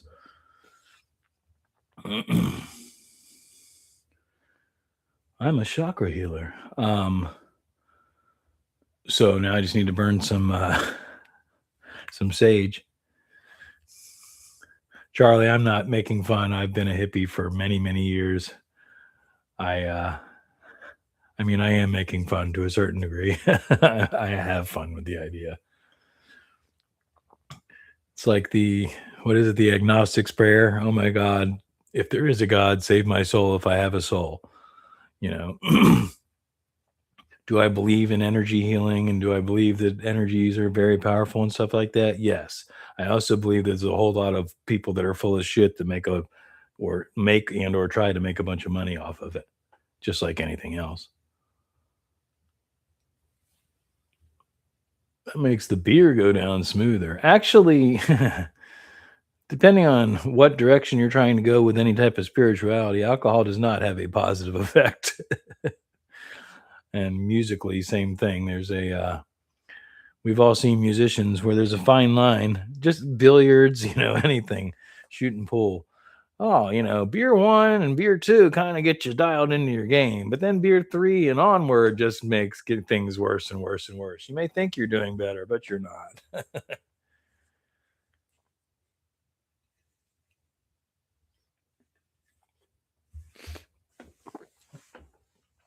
I've experienced enough things in my life to know that there's magic out there, but there's also a whole bunch more people that are completely full of shit,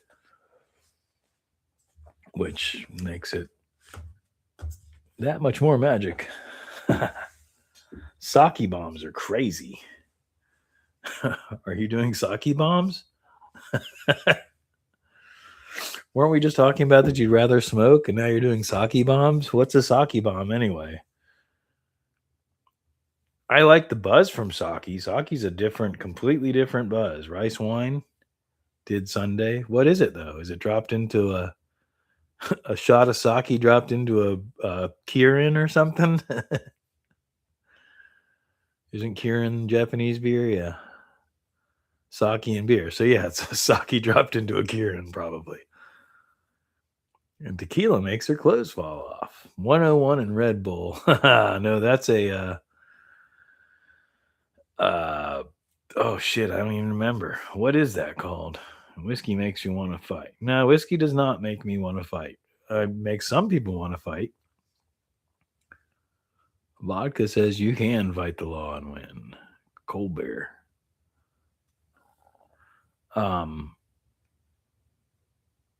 One boiler isn't that a Boilermaker? Or no, that was before Red Bull though. But a Boilermaker is 101 dropped into the beer, right? Or 151 dropped in the beer.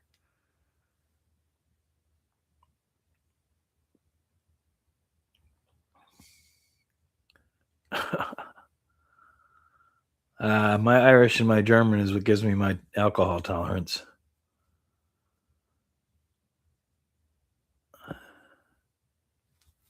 That's another, true sign of a true alcoholic. I never, when I was hanging out in bars, you wouldn't catch me out on St. Patrick's Day or any of the amateur nights.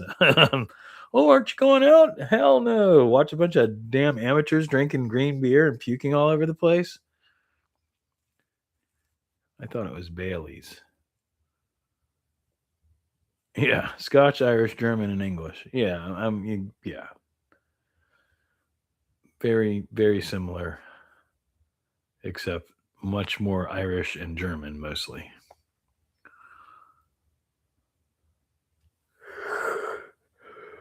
Bailey's? What's I don't I is that a that's an Irish car bomb is Bailey's, isn't it? Fuck, where'd Sophia must have let there she is. Absinthe. I know, absinthe. I still say one of these days, since I've never experienced absinthe, and you said you might do it one more time, I need to figure out how to get to Wales and get you to do the absinthe setup properly. Ugh. Yeah. I'm not gonna have three, but I do want another one. I am gonna have two, so I'll be right back.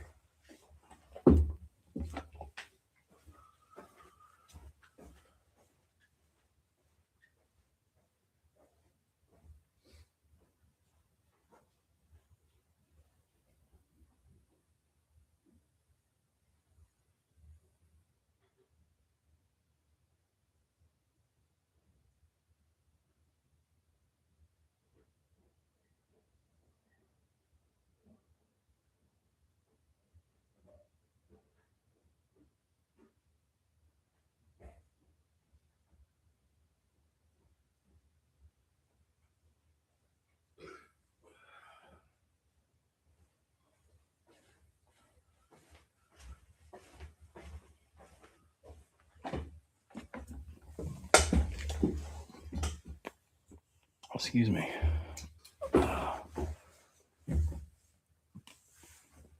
I mean, I could just start munching on these shiitakes.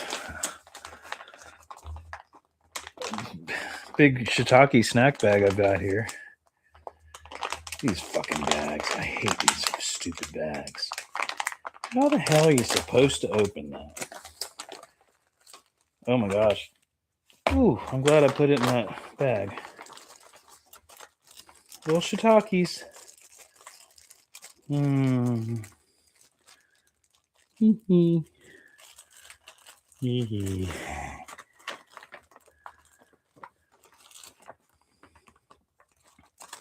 Mmm. Just smelling that makes me want to start munching on them. Is it legal in Florida? Shiitakes are yeah, you can get shiitakes at Publix. No, I mean it's so. If you're talking about what I'm talking about,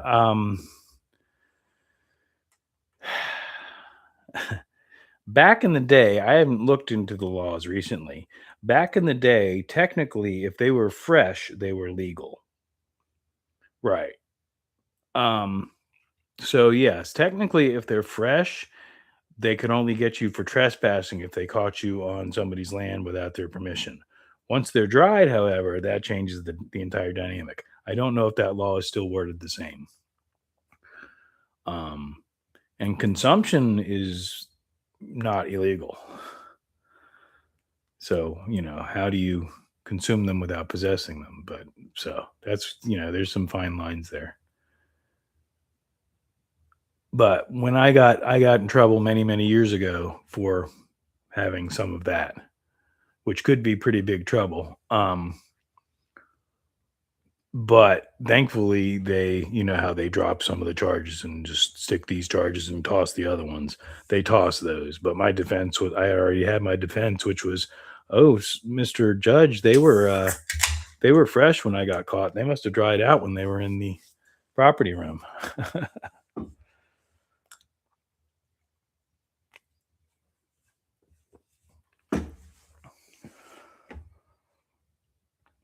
I think I may lose overnight stays if I ask. No, I mean, if you look up Arrowid and stuff like that, there are places out there where you can find all that information. Arrowid is a great source of any type of illicit substance information. Um, it's just educational purposes, so it's perfectly legal to research subject matters like that. But no, definitely not legal on the any real level. There may be a loophole that you could get away with. Arrowid is Erowid, and that's assuming it's still around. That resource has been around as long as the internet has been around, and there's a lot of information in there. You'll see the full title if you look it up. I'm curious if it does still exist.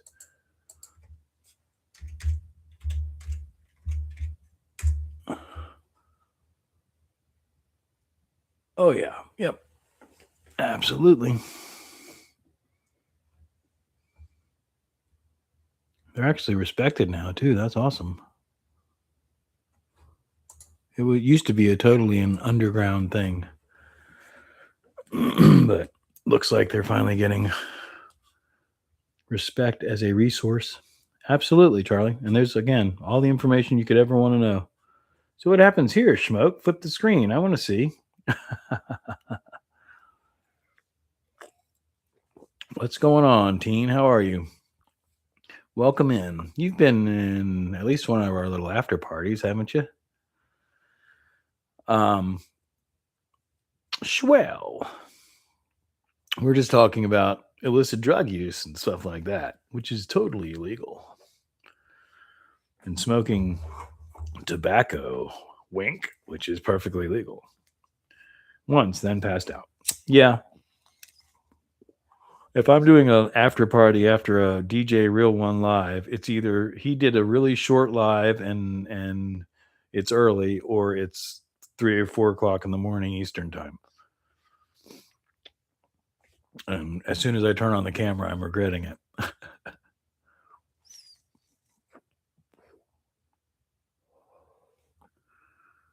Copious amounts of tobacco. Yeah, that's it.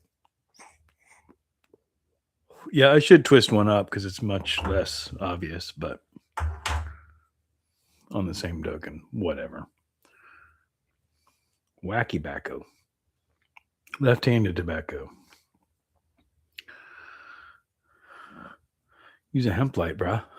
Yeah. So I had it should be sitting right here somewhere, but the wax is worn off a long time ago, so it's not an enjoyable experience. So I just use a good old Bic lighter and some butane inhalation. Gotta get a wheel. I need I need to get back into the habit of I have a desktop vaporizer. And of course I've got my portable one that everybody's seen, which I will be upgrading soon, but that's that starts getting into van budget. Tobacco that's still green. But the older I get, I actually really need to stop smoking on a regular basis and just enjoy it on special occasions. And like I said, get into the habit of vaping or eating. I actually, as far as the anti-inflammatory qualities and stuff like that, like for my back and stuff, eating it actually really works a lot better. Um, Smoking does better for my head immediately anyway. But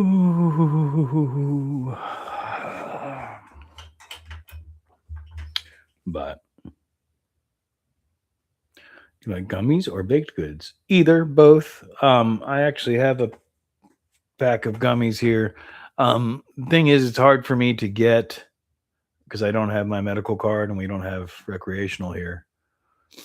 So, I mean, I can get it, but it's not as easy for me to get it that way. And as far as baked goods, it's just a matter of me taking the time to make brownies or whatever. But I like the gummies. In my experience, have been a nice controllable dosage where I can figure out what this particular one does for me and dial in what I want to do. What about a medical card? I have a hard time rationalizing the money that I have to spend on it. Does the state have those there? Yes, we have medical. Florida has medical. It's just again, it's extra money that I have to spend. With the advantage, of course, being that now I can go into the dispensary and get the full selection of whatever I want. Um, but I can get my medicine dispensary prices are cheaper, you know, without having to do that, spend that extra money. I keep holding out. I never expected Florida to be medical this quickly. I keep holding out for recreational with real true hopes that we go recreational federally. Just decriminalize it. It's just it's so fucking stupid, but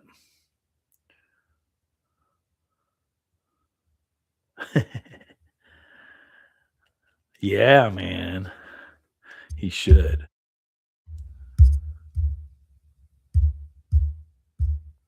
Since we're talking about green, we should go with green. Green mode, activate. Actually, we're in green mode. Be a lot cooler if you did.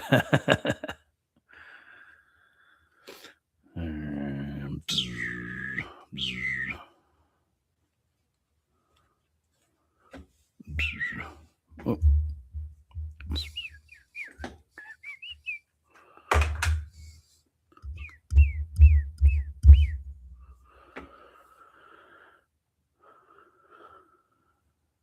At least the rescheduling is sort of progress. No, I mean, yeah, but not. It's them blowing smoke up people's asses. Um, all rescheduling does at that level is makes it to where they can actually research it legally in the United States and do research on it. Where they go beyond that, we'll have to see. What's screwing everything up is the freaking hemp jackasses, the capitalist hemp bastards. Because hemp, if y'all haven't heard this rant, I'll go on it. The reason the hemp thing was doing what it was to get our foot in the door. So that once people realized what an amazing thing hemp was, that we could be like, well, guess what? It's the same plant. Ha ha ha ha ha. And then the Stanley brothers and some others started doing some research and figured out that they could get medicine out of the hemp plant for Charlotte Figge and others. And they realized that it could still be utilized and kind of skirt the laws because of the hemp laws that we have. Then the capitalists found out about it and got their chemist on it and made it to where it could fuck you up and have psychoactive properties, and they could still sell it legally under the Hemp Act. And then the greed came in, and now we've got a whole bunch of chemically altered plants that people are using, and your kids can get at the fucking convenience marts. And the people that are running those businesses are still trying to convince you that your kids are in trouble if we legalize marijuana. Anyway, sorry. Does Florida have Delta 9? So much fucking Delta 9, it's disgusting. Or I don't even, Delta, what's the actual, I'm so confused at this point, and I've been an advocate for well over 30 years. Delta 8 is the natural, Delta 9 is the synthetic bullshit, right? We have both, but the synthetic bullshit is everywhere. Like I said, you can get the synthetic shit at any corner store. I have pictures of me with Jack Herrera, if you know who that is. I'll be right back. I need to pee some of this beer out. Well, no, that's see, there's so much confusion, brown chicken. Delta, the word Delta 8 is the real stuff, exactly what Teen just said. Delta 8 THC is is the psychoactive ingredient of marijuana naturally.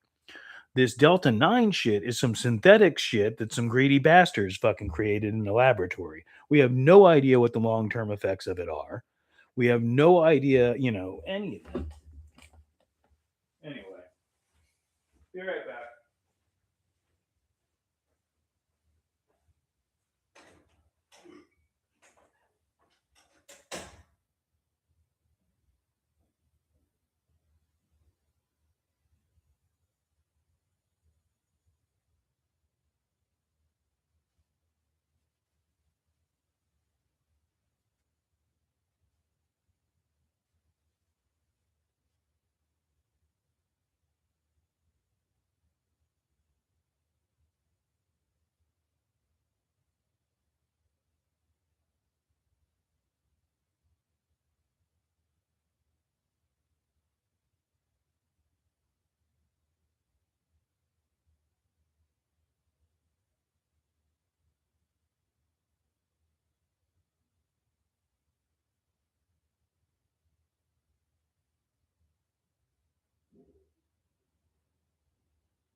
Right, but brown chicken, old school flour is Delta 8.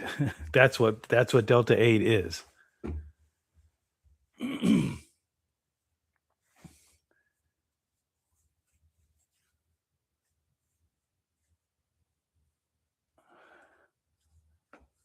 So this is a wax. This isn't a cartridge, this is an actual wax. So the waxy extracts. That's what this is.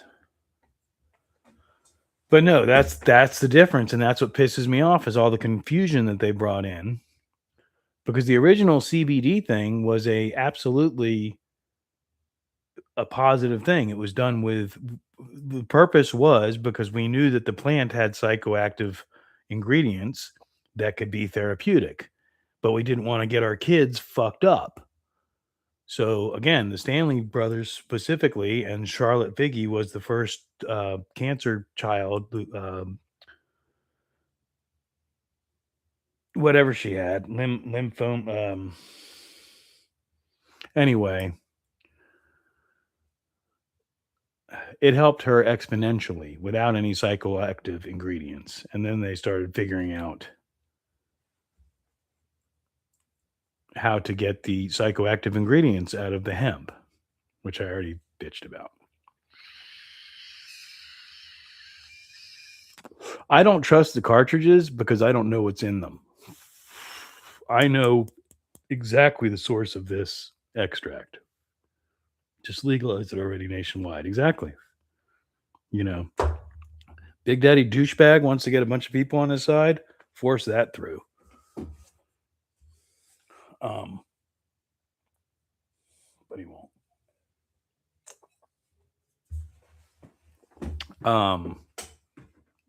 Anyway, yeah, it's medicine, and a lot more people realize that than they used to. But there's also a shit ton of confusion because of what they've done with what we're talking about, this synthetic bullshit that they're making. And that's my issue, is we don't know what the long-term effects of any of that stuff is.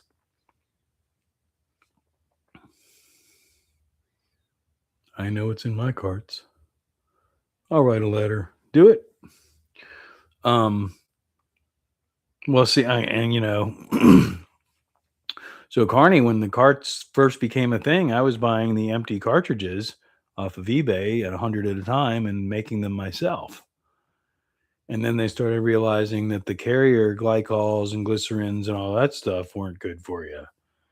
And then I'm like, okay, so what are we doing? What are we doing for a carrier liquid? And some people were doing coconut oil, and I don't even, that's my concern, is what is the carrier liquid? Everyone wants a piece of the pie. Yep. If you take greed out of the picture and just put human health benefits and medicine, I mean, I don't, knock on wood, I don't do anything else. I medicate via ganja. I'm not on any prescription meds yet, knock on wood. Have you read the Herrera book? You're asking me? I have 2 signed copies of it. I just mentioned I have pictures of me with Jack Herrera. Absolutely, I've read the Herrera book. I've preached the Herrera book for 30 years. Which is why I'm so adamant about it. I mean, Jack is rolling over in his freaking grave. I know my dispensaries on a personal level. Right. And that's my thing, is if I go to get my medical card, I actually don't know the sources as well as I do now via whatever market I get it from now, which could be the same color as my shirt. Jack's the man. He was a really cool guy. He had some good stories. We had a couple really good conversations. Yeah, that's where I'm at, Carn. I mean, again, some of the people that I hang out at the music festivals with are in different states, and that's what they're doing. And that's where, not to incriminate anybody, but just medical in Florida, brown chicken.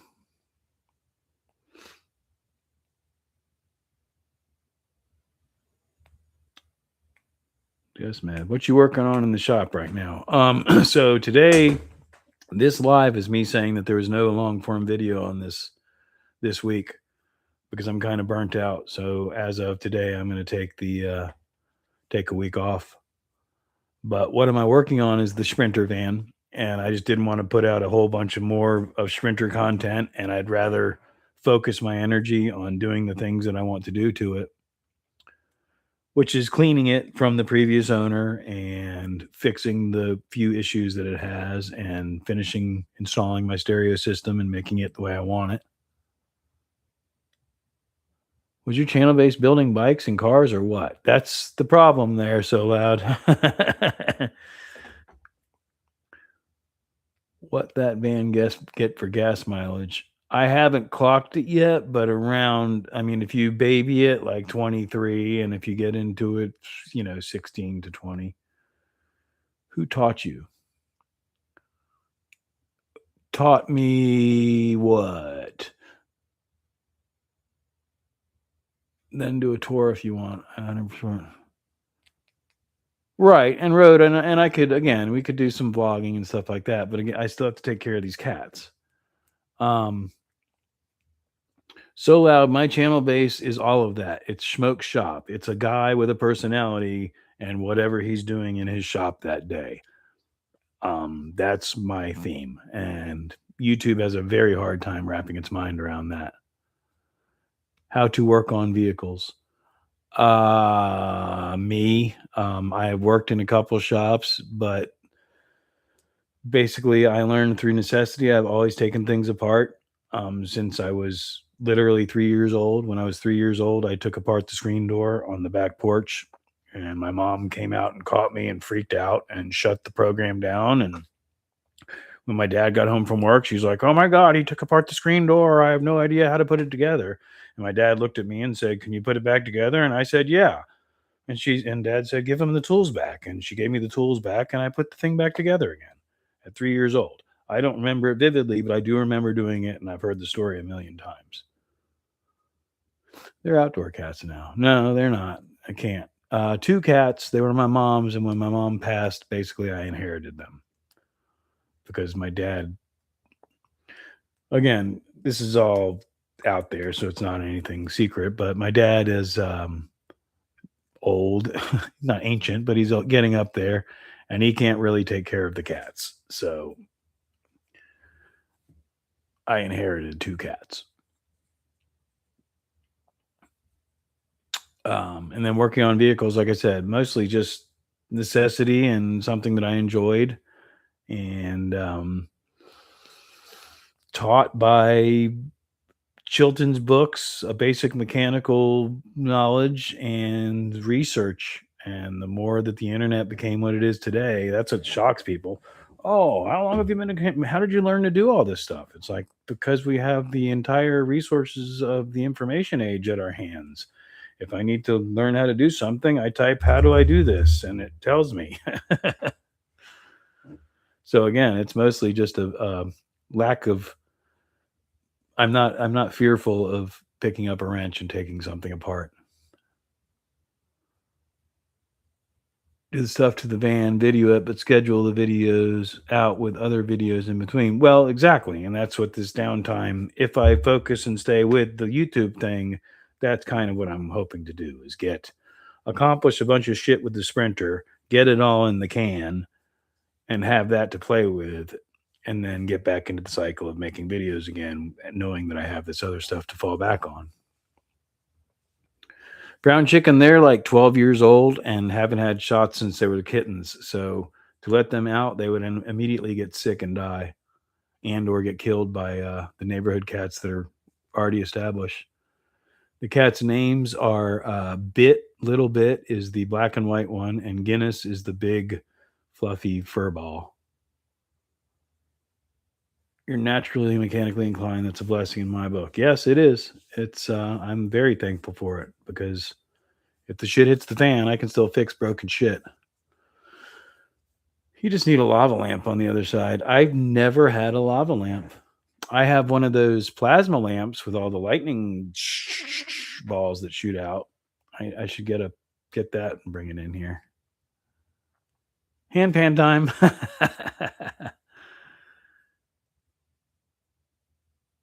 Thank goodness. One of my long time friends is a mechanic, but I did change my plugs and coils last year. I have one particular ex-girlfriend that has been calling me not regularly, but relatively regularly, asking me to give her the confidence to do some of this stuff. I'm like, "Sweetie, if you're not scared of picking up the wrench and doing it, the information's out there. And if you you can call me and ask for advice. I wouldn't go taking apart your engine, but stuff like that, spark plugs and stuff like that is really not that hard." I never gave my kitten strays any vax either. "Hi, Charlie. I hear you're just fine." Yeah, I haven't left. I've been doing projects in the garage, trying to put my Pelican case on that rack that's on my fender on the motorcycle. That size 10 socket is a hot tool. I have all the 10 millimeters. Um, and Teen, to bring the conversation full circle to the beginning of the stream, that's part of the problem with what's happening here is I've been focusing on trying to build a YouTube channel and make it profitable, and I'm not enjoying working on the things that I'm working on anymore because I'm more concerned about filming it for YouTube. And that's got to change. Plus, like I said, I'm not making any money. So I think what's going to happen is I'm going to start working on a lot more buying these, $300 to $500 motorcycles that are still salvageable and have clean titles, cleaning the carburetors and getting them running again, and selling them for $700 to $1,000. Because I've done that for again, decades as a side job or more. Yeah, depending on the model. Absolutely. Um, oh, thanks, team. It's more designated by the market if you're not working for somebody particularly, but you know, the sweat equity is where the value lies for me. And when I've got however many projects, 8 projects down there just taken apart waiting for parts, and I don't have any focus on any one of them, nor the budget for parts for all of them, that's starting to become a problem because I need to, um, like I said, I need to take part of my budget and put it towards the parts to get one project finished so that I can sell that project and get the profit out of it and put it back into the budget. Because what's happened right now is I've got shit spread out all over the place and nothing coming in. So now that I got the Sprinter van, the camper, we're going to get it running again. I'm going to check the fuel tank and we're going to try and get it running off of its factory fuel tank. If I can get that going, then we're listing it on Marketplace and we're going to say, yes, you can drive it home in the Jacksonville area. There is no warranty expressed or implied. Good luck if you've got the balls to do it. Flip your noise. Calculating how many hours and yeah, and that's the thing is I can't. That's I'll you'll drive yourself crazy doing that. And I know plenty of people that do it. I will charge an hourly rate if I'm working a specific job, but if I have a project trying to calculate how much time and energy I've got into that project over the years that I've had it, no. It's basically a savings account is the way I have to look at it. Hopefully I can come out making a profit and not just breaking even. Best case scenario. At the very least, I'm definitely always going to break even. I will always get what I've got into a project out of it because I won't make the investment if I know I can't do that. In other words, if somebody's overpriced their project because they think it's worth more, I'm not going to buy it. But if there's somebody that's low, selling something low that's worth some good money, I'll jump on it as long as I got the money in my pocket. Can you play the bongo for me? I do not have a bongo, but I do have my djembe. And since Brown Chicken was wanting more handpan, we could play some djembe. You missed the handpan session earlier. It's actually right there. That's so hard to do. That. Ting, ting, ting. Wait, that hand. Ting, ting, ting. That's my djembe. I can't see. I can't see either.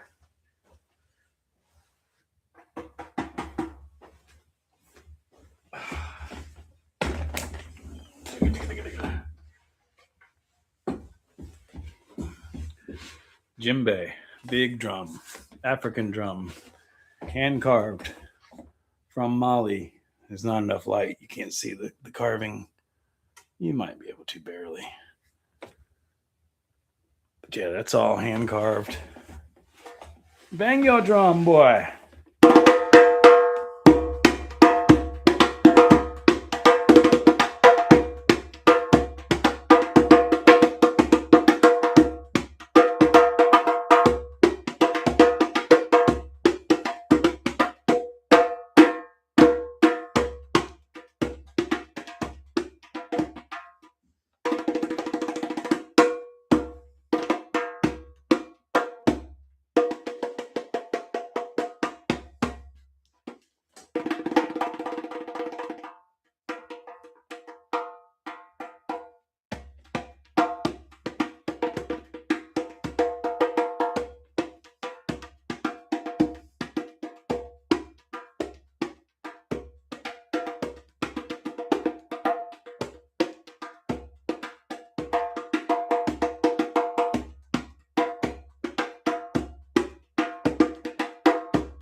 I don't have any idea how that sounds through the mic.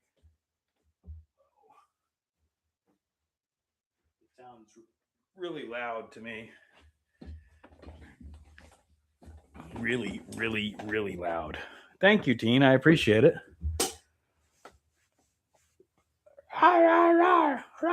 What is that? A little fox? Fancy fox? Oi, oi, Toga, welcome in, man. Sounded great. Cool. Oh, excuse me. Freaking beer churgles. I appreciate that. I genuinely do. Yeah, man. So you can get small. I mean, you're not going to get an actual Malayan from Mali, West Africa. As I hear myself say that, that's a lie. If you look on Marketplace, you can get a good actual traditional African drum or a used djembe from somebody else that you can get them cheap as hell. I actually had to stop myself from buying them because I, at one point, ended up with too many drums. I knew all the fugitives were gathering in here. But you can also get a synthetic drum with a synthetic head and a fiberglass shell from any music store or Amazon. And there are advantages to those. I mean, the synthetic drums. I have a synthetic Doombeck, which is the one that I played in the garage. I'm sure you've seen it. Those things you can leave them in the rain and they don't care. That thing you do not. I mean, even the humidity affects the tuning and everything, and that's one of the pain in the asses with Florida with a natural skin. It's kind of cheating. I mean, just like anything else, it's all a matter of personal opinion. You can, if you look at a professional musician that's out there touring, I seriously doubt he's playing a rope tuned wooden hand carved drum with a lambskin or sheepskin head. He's more than likely playing a Remo wrench tuned djembe with a synthetic plastic head on it. And again, because the sound and the consistency is on fucking point if you're not worried about traditionalism. I want bikes and drums. They had guns and drums and drums and guns. Hurrah, hurrah. Uphold in the rain, though. So this actually has a buffalo skin head on it because it theoretically was supposed to do better with the humidity. I mean, I can tell just from the humidity changes in the house that it changes the tune of the drum. So it's probably better than goat skin because it's a little bit thicker, but it's definitely not unaffected by humidity, which is kind of how I was led. I'm not worried about it, but love me a good drum circle. Absolutely. I used to be very active in the drumming community here in Jacksonville. Last Saturday night, as a matter of fact, I got a notification that they were drumming down under the bridge, and I almost drove out there, but depression helps me talk myself out of stuff like that. But I think I might get back into it. There's, just like any other gathering of people, there were a couple characters in the circle that I didn't really particularly want to deal with. Plus, the last time I was active in the drum circle, I was also active in the bar scene. So the bar scene took precedence over the drum circle scene. But no, I love sitting in a good drum circle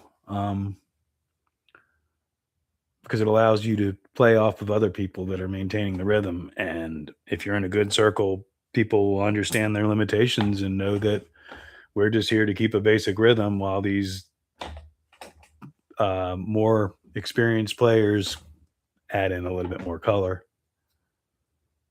Huge meditation movement. It would feel good. Yeah, there's a strong spiritual whatever community here in town. To be quite frank, I've never really been a community person, a very social person. It would be my circle of people, so I know a lot of the people, and being here most of my life, I've been part of that community, but as far as a regular member or anything like that, I'm not. And again, there are people that are regulars in those communities that I don't necessarily want to associate with, either because they're full of shit or because they're ex-girlfriends that I don't want to deal with.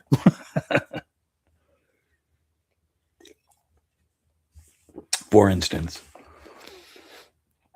But you know, just like anything else, there's people that are actually out there doing good for the universe, and there's also people out there that are just pumping up their own egos. I don't play well with others, or so I've been told. I can, but I also speak my mind without hesitation. My filter, I have a filter, but I usually leave it turned off. We'll say that. We don't count the pub folks. I've never been part of any community in real life. The funny thing is I was always at the bars sitting by myself anyway, but I had people that would come through and come visit or be like, "Hey man, you want to shoot a game of pool?" and that kind of stuff. But there was a core group of us. The bar was called Sherwood's, and the hippies of Sherwood's. We definitely had a core group that would get together. But otherwise, I was usually by myself, even at the bar. I've always been a loner. It's just how it's always worked out. Again, I've dated people where it's like they've convinced me to be more of a part of some community gatherings and stuff, but it's not something that I necessarily outwardly enjoy. It's not nothing. I don't know. I guess it's I don't know.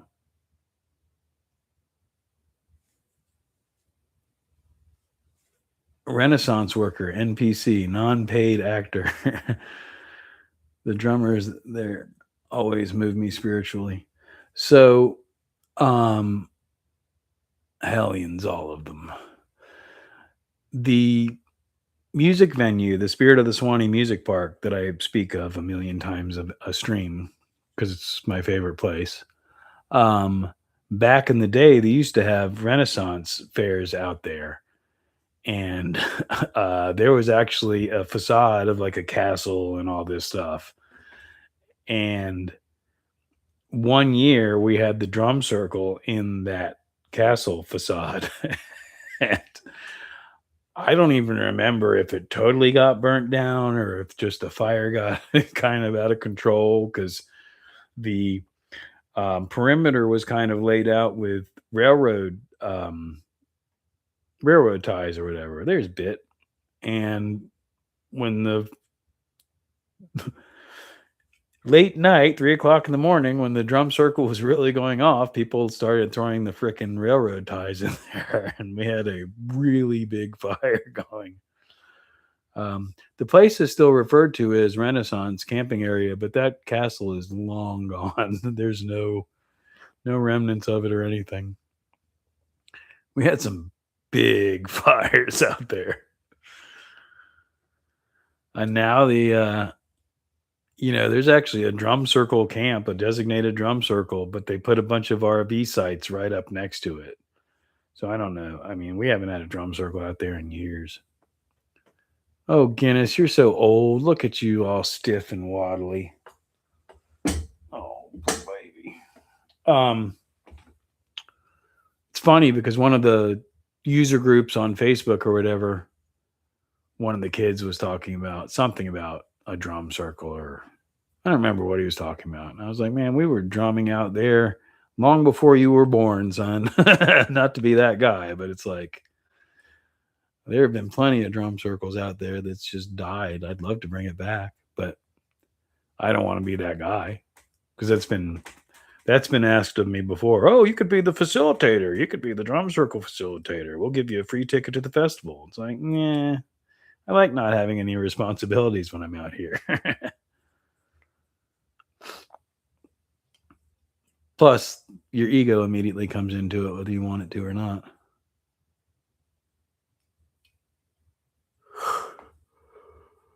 I have a plan. Uh-oh.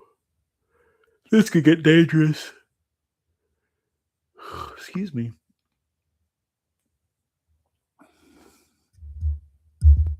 Dun dun dun. Danger zone. Danger zone.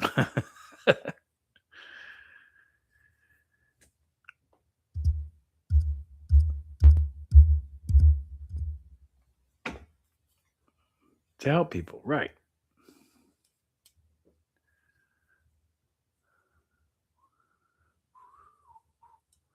I have a dare I say friend. I don't particularly like her because she's completely fucking nuts. But anyway, definitely can't tell you her contact information at this point. But I have a friend here who is a drum facilitator, and her son ended up in state prison for whatever reason. And I don't know if she ever got any money out of it, but she at least had a not for profit established and had bought a bunch of drums and a van and would go to the prison and have drum circles. And that was kind of cool. But, you know, speaking of egotistical, non spiritual spiritualists,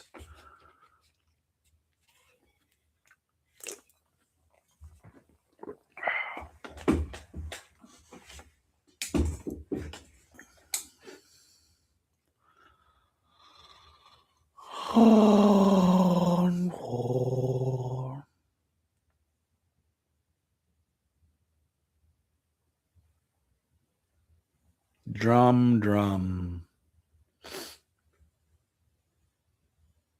Yeah, there's some good videos out there. Not some anyway. There's a couple videos out there of some Jacksonville drum circles. Some with me in them, some without. The person who I got my drum from Africa, Abdul Doumbia, if you've ever heard me say that name, if you look up Abdul Doumbia, he is you want to see an African drum, I'm no master. I can play with a djembe. Abdul is a African djembe master. Like 10th degree black belt if he was a martial artist.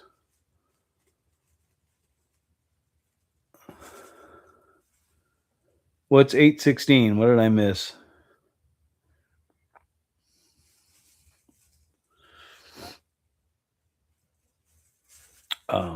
But any of the stuff that we've been playing with, the drumming and the hand pan and the singing bowl and the Tibetan singing bells and all that stuff is it's powerful stuff. So, you know, when I joke about people being full of shit with their spirituality and stuff like that, a lot of them are. But on the same token, I will absolutely tell you right now that there is powerful magic out there with some of that stuff.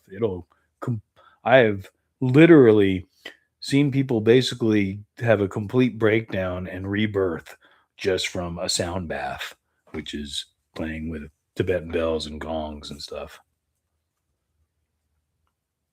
816 is your birthday? Oh, you're looking at the time. That's a Leo. I too am a Leo.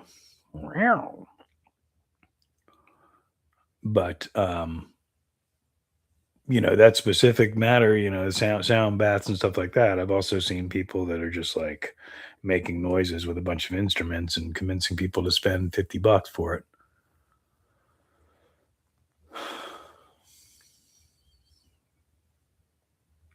Everybody's got to have a hobby.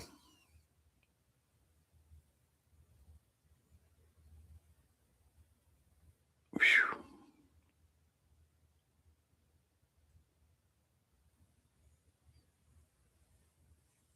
I mean, it's funny to me, even just getting deep, the deeper we get into this type of subject matter, if you did whatever it is, EEG or whatever it is on the brain, I bet my brain has changed. I can feel the energy has shifted and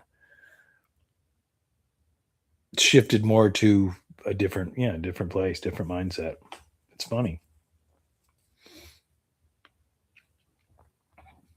Like I could review this video and see the way that I'm talking now compared to the way that I was talking at the beginning and see a noticeable difference. And I've only had a beer and a half, so it's not like I'm hammered.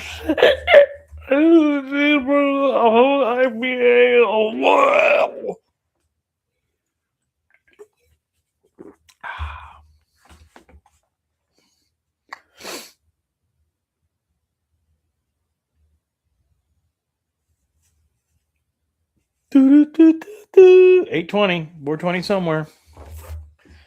Approximately 4 hours away. Actually, no, never mind. That would be the wrong direction.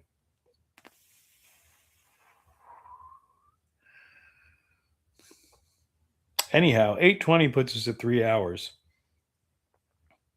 Doesn't it? No, it doesn't. Oh, because I didn't start at 5:20. So 20 more minutes. Huh. Okay. Well, I'm not worried about 3 hours. I think I am going to wrap this up, though, because I really had no intention of streaming as long as I have. But theoretically, there's still 12 of you in here. So if you're not subscribed, please subscribe, because until I hit over 1,000 subscribers, I need subscribers. Once I'm over 1,000, it doesn't matter anymore. Or else Adam Fisher, lead mod, will find you and be like, hey, you want to get drunk? Let's get some IPAs and get hammered.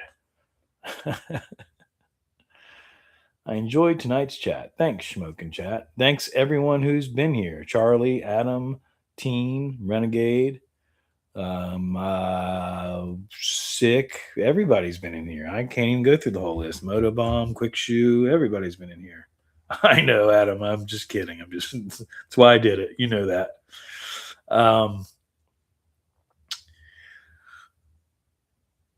Anyhow, like I said, I'm not going to make any promises for Sunday, but I'm not also going to say that I'm not going to do it. I'm just not going to be like, I have to get everything set up. It's super important. I just got here, left a like. Thank you, Dan. I appreciate it. You're, unscheduled live. I appreciate you being here. Wish you'd been here sooner. Don't take that the wrong way. We just had some good conversation tonight. Yep, I'm still here.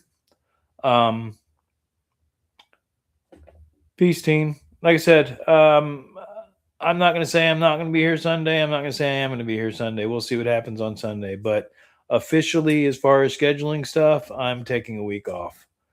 I'm not worrying about it. Not saying I won't do it. But yes, ma'am, we will see you Friday. DJ Real One is doing a members-only live beat-making mix. I still don't know what that is, but it kind of makes me uncomfortable, teen. It's like butt bumping and then a little bit of dribble comes splashing out or something. I don't know what the hell that is. Yeah, that's what it looks like to me. It's just really weird. It makes me a little bit uncomfortable.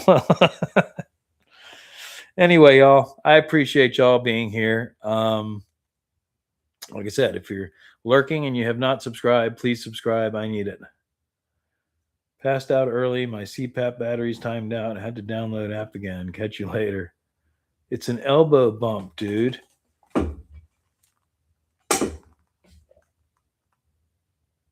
Okay, I guess I could see that now. I still say it looks like two guys in khakis, one of them wearing a pinkish shirt, one of them wearing a green shirt, and they're bent over with their hands on their knees, bumping butts to each other. Is what it looks like to me.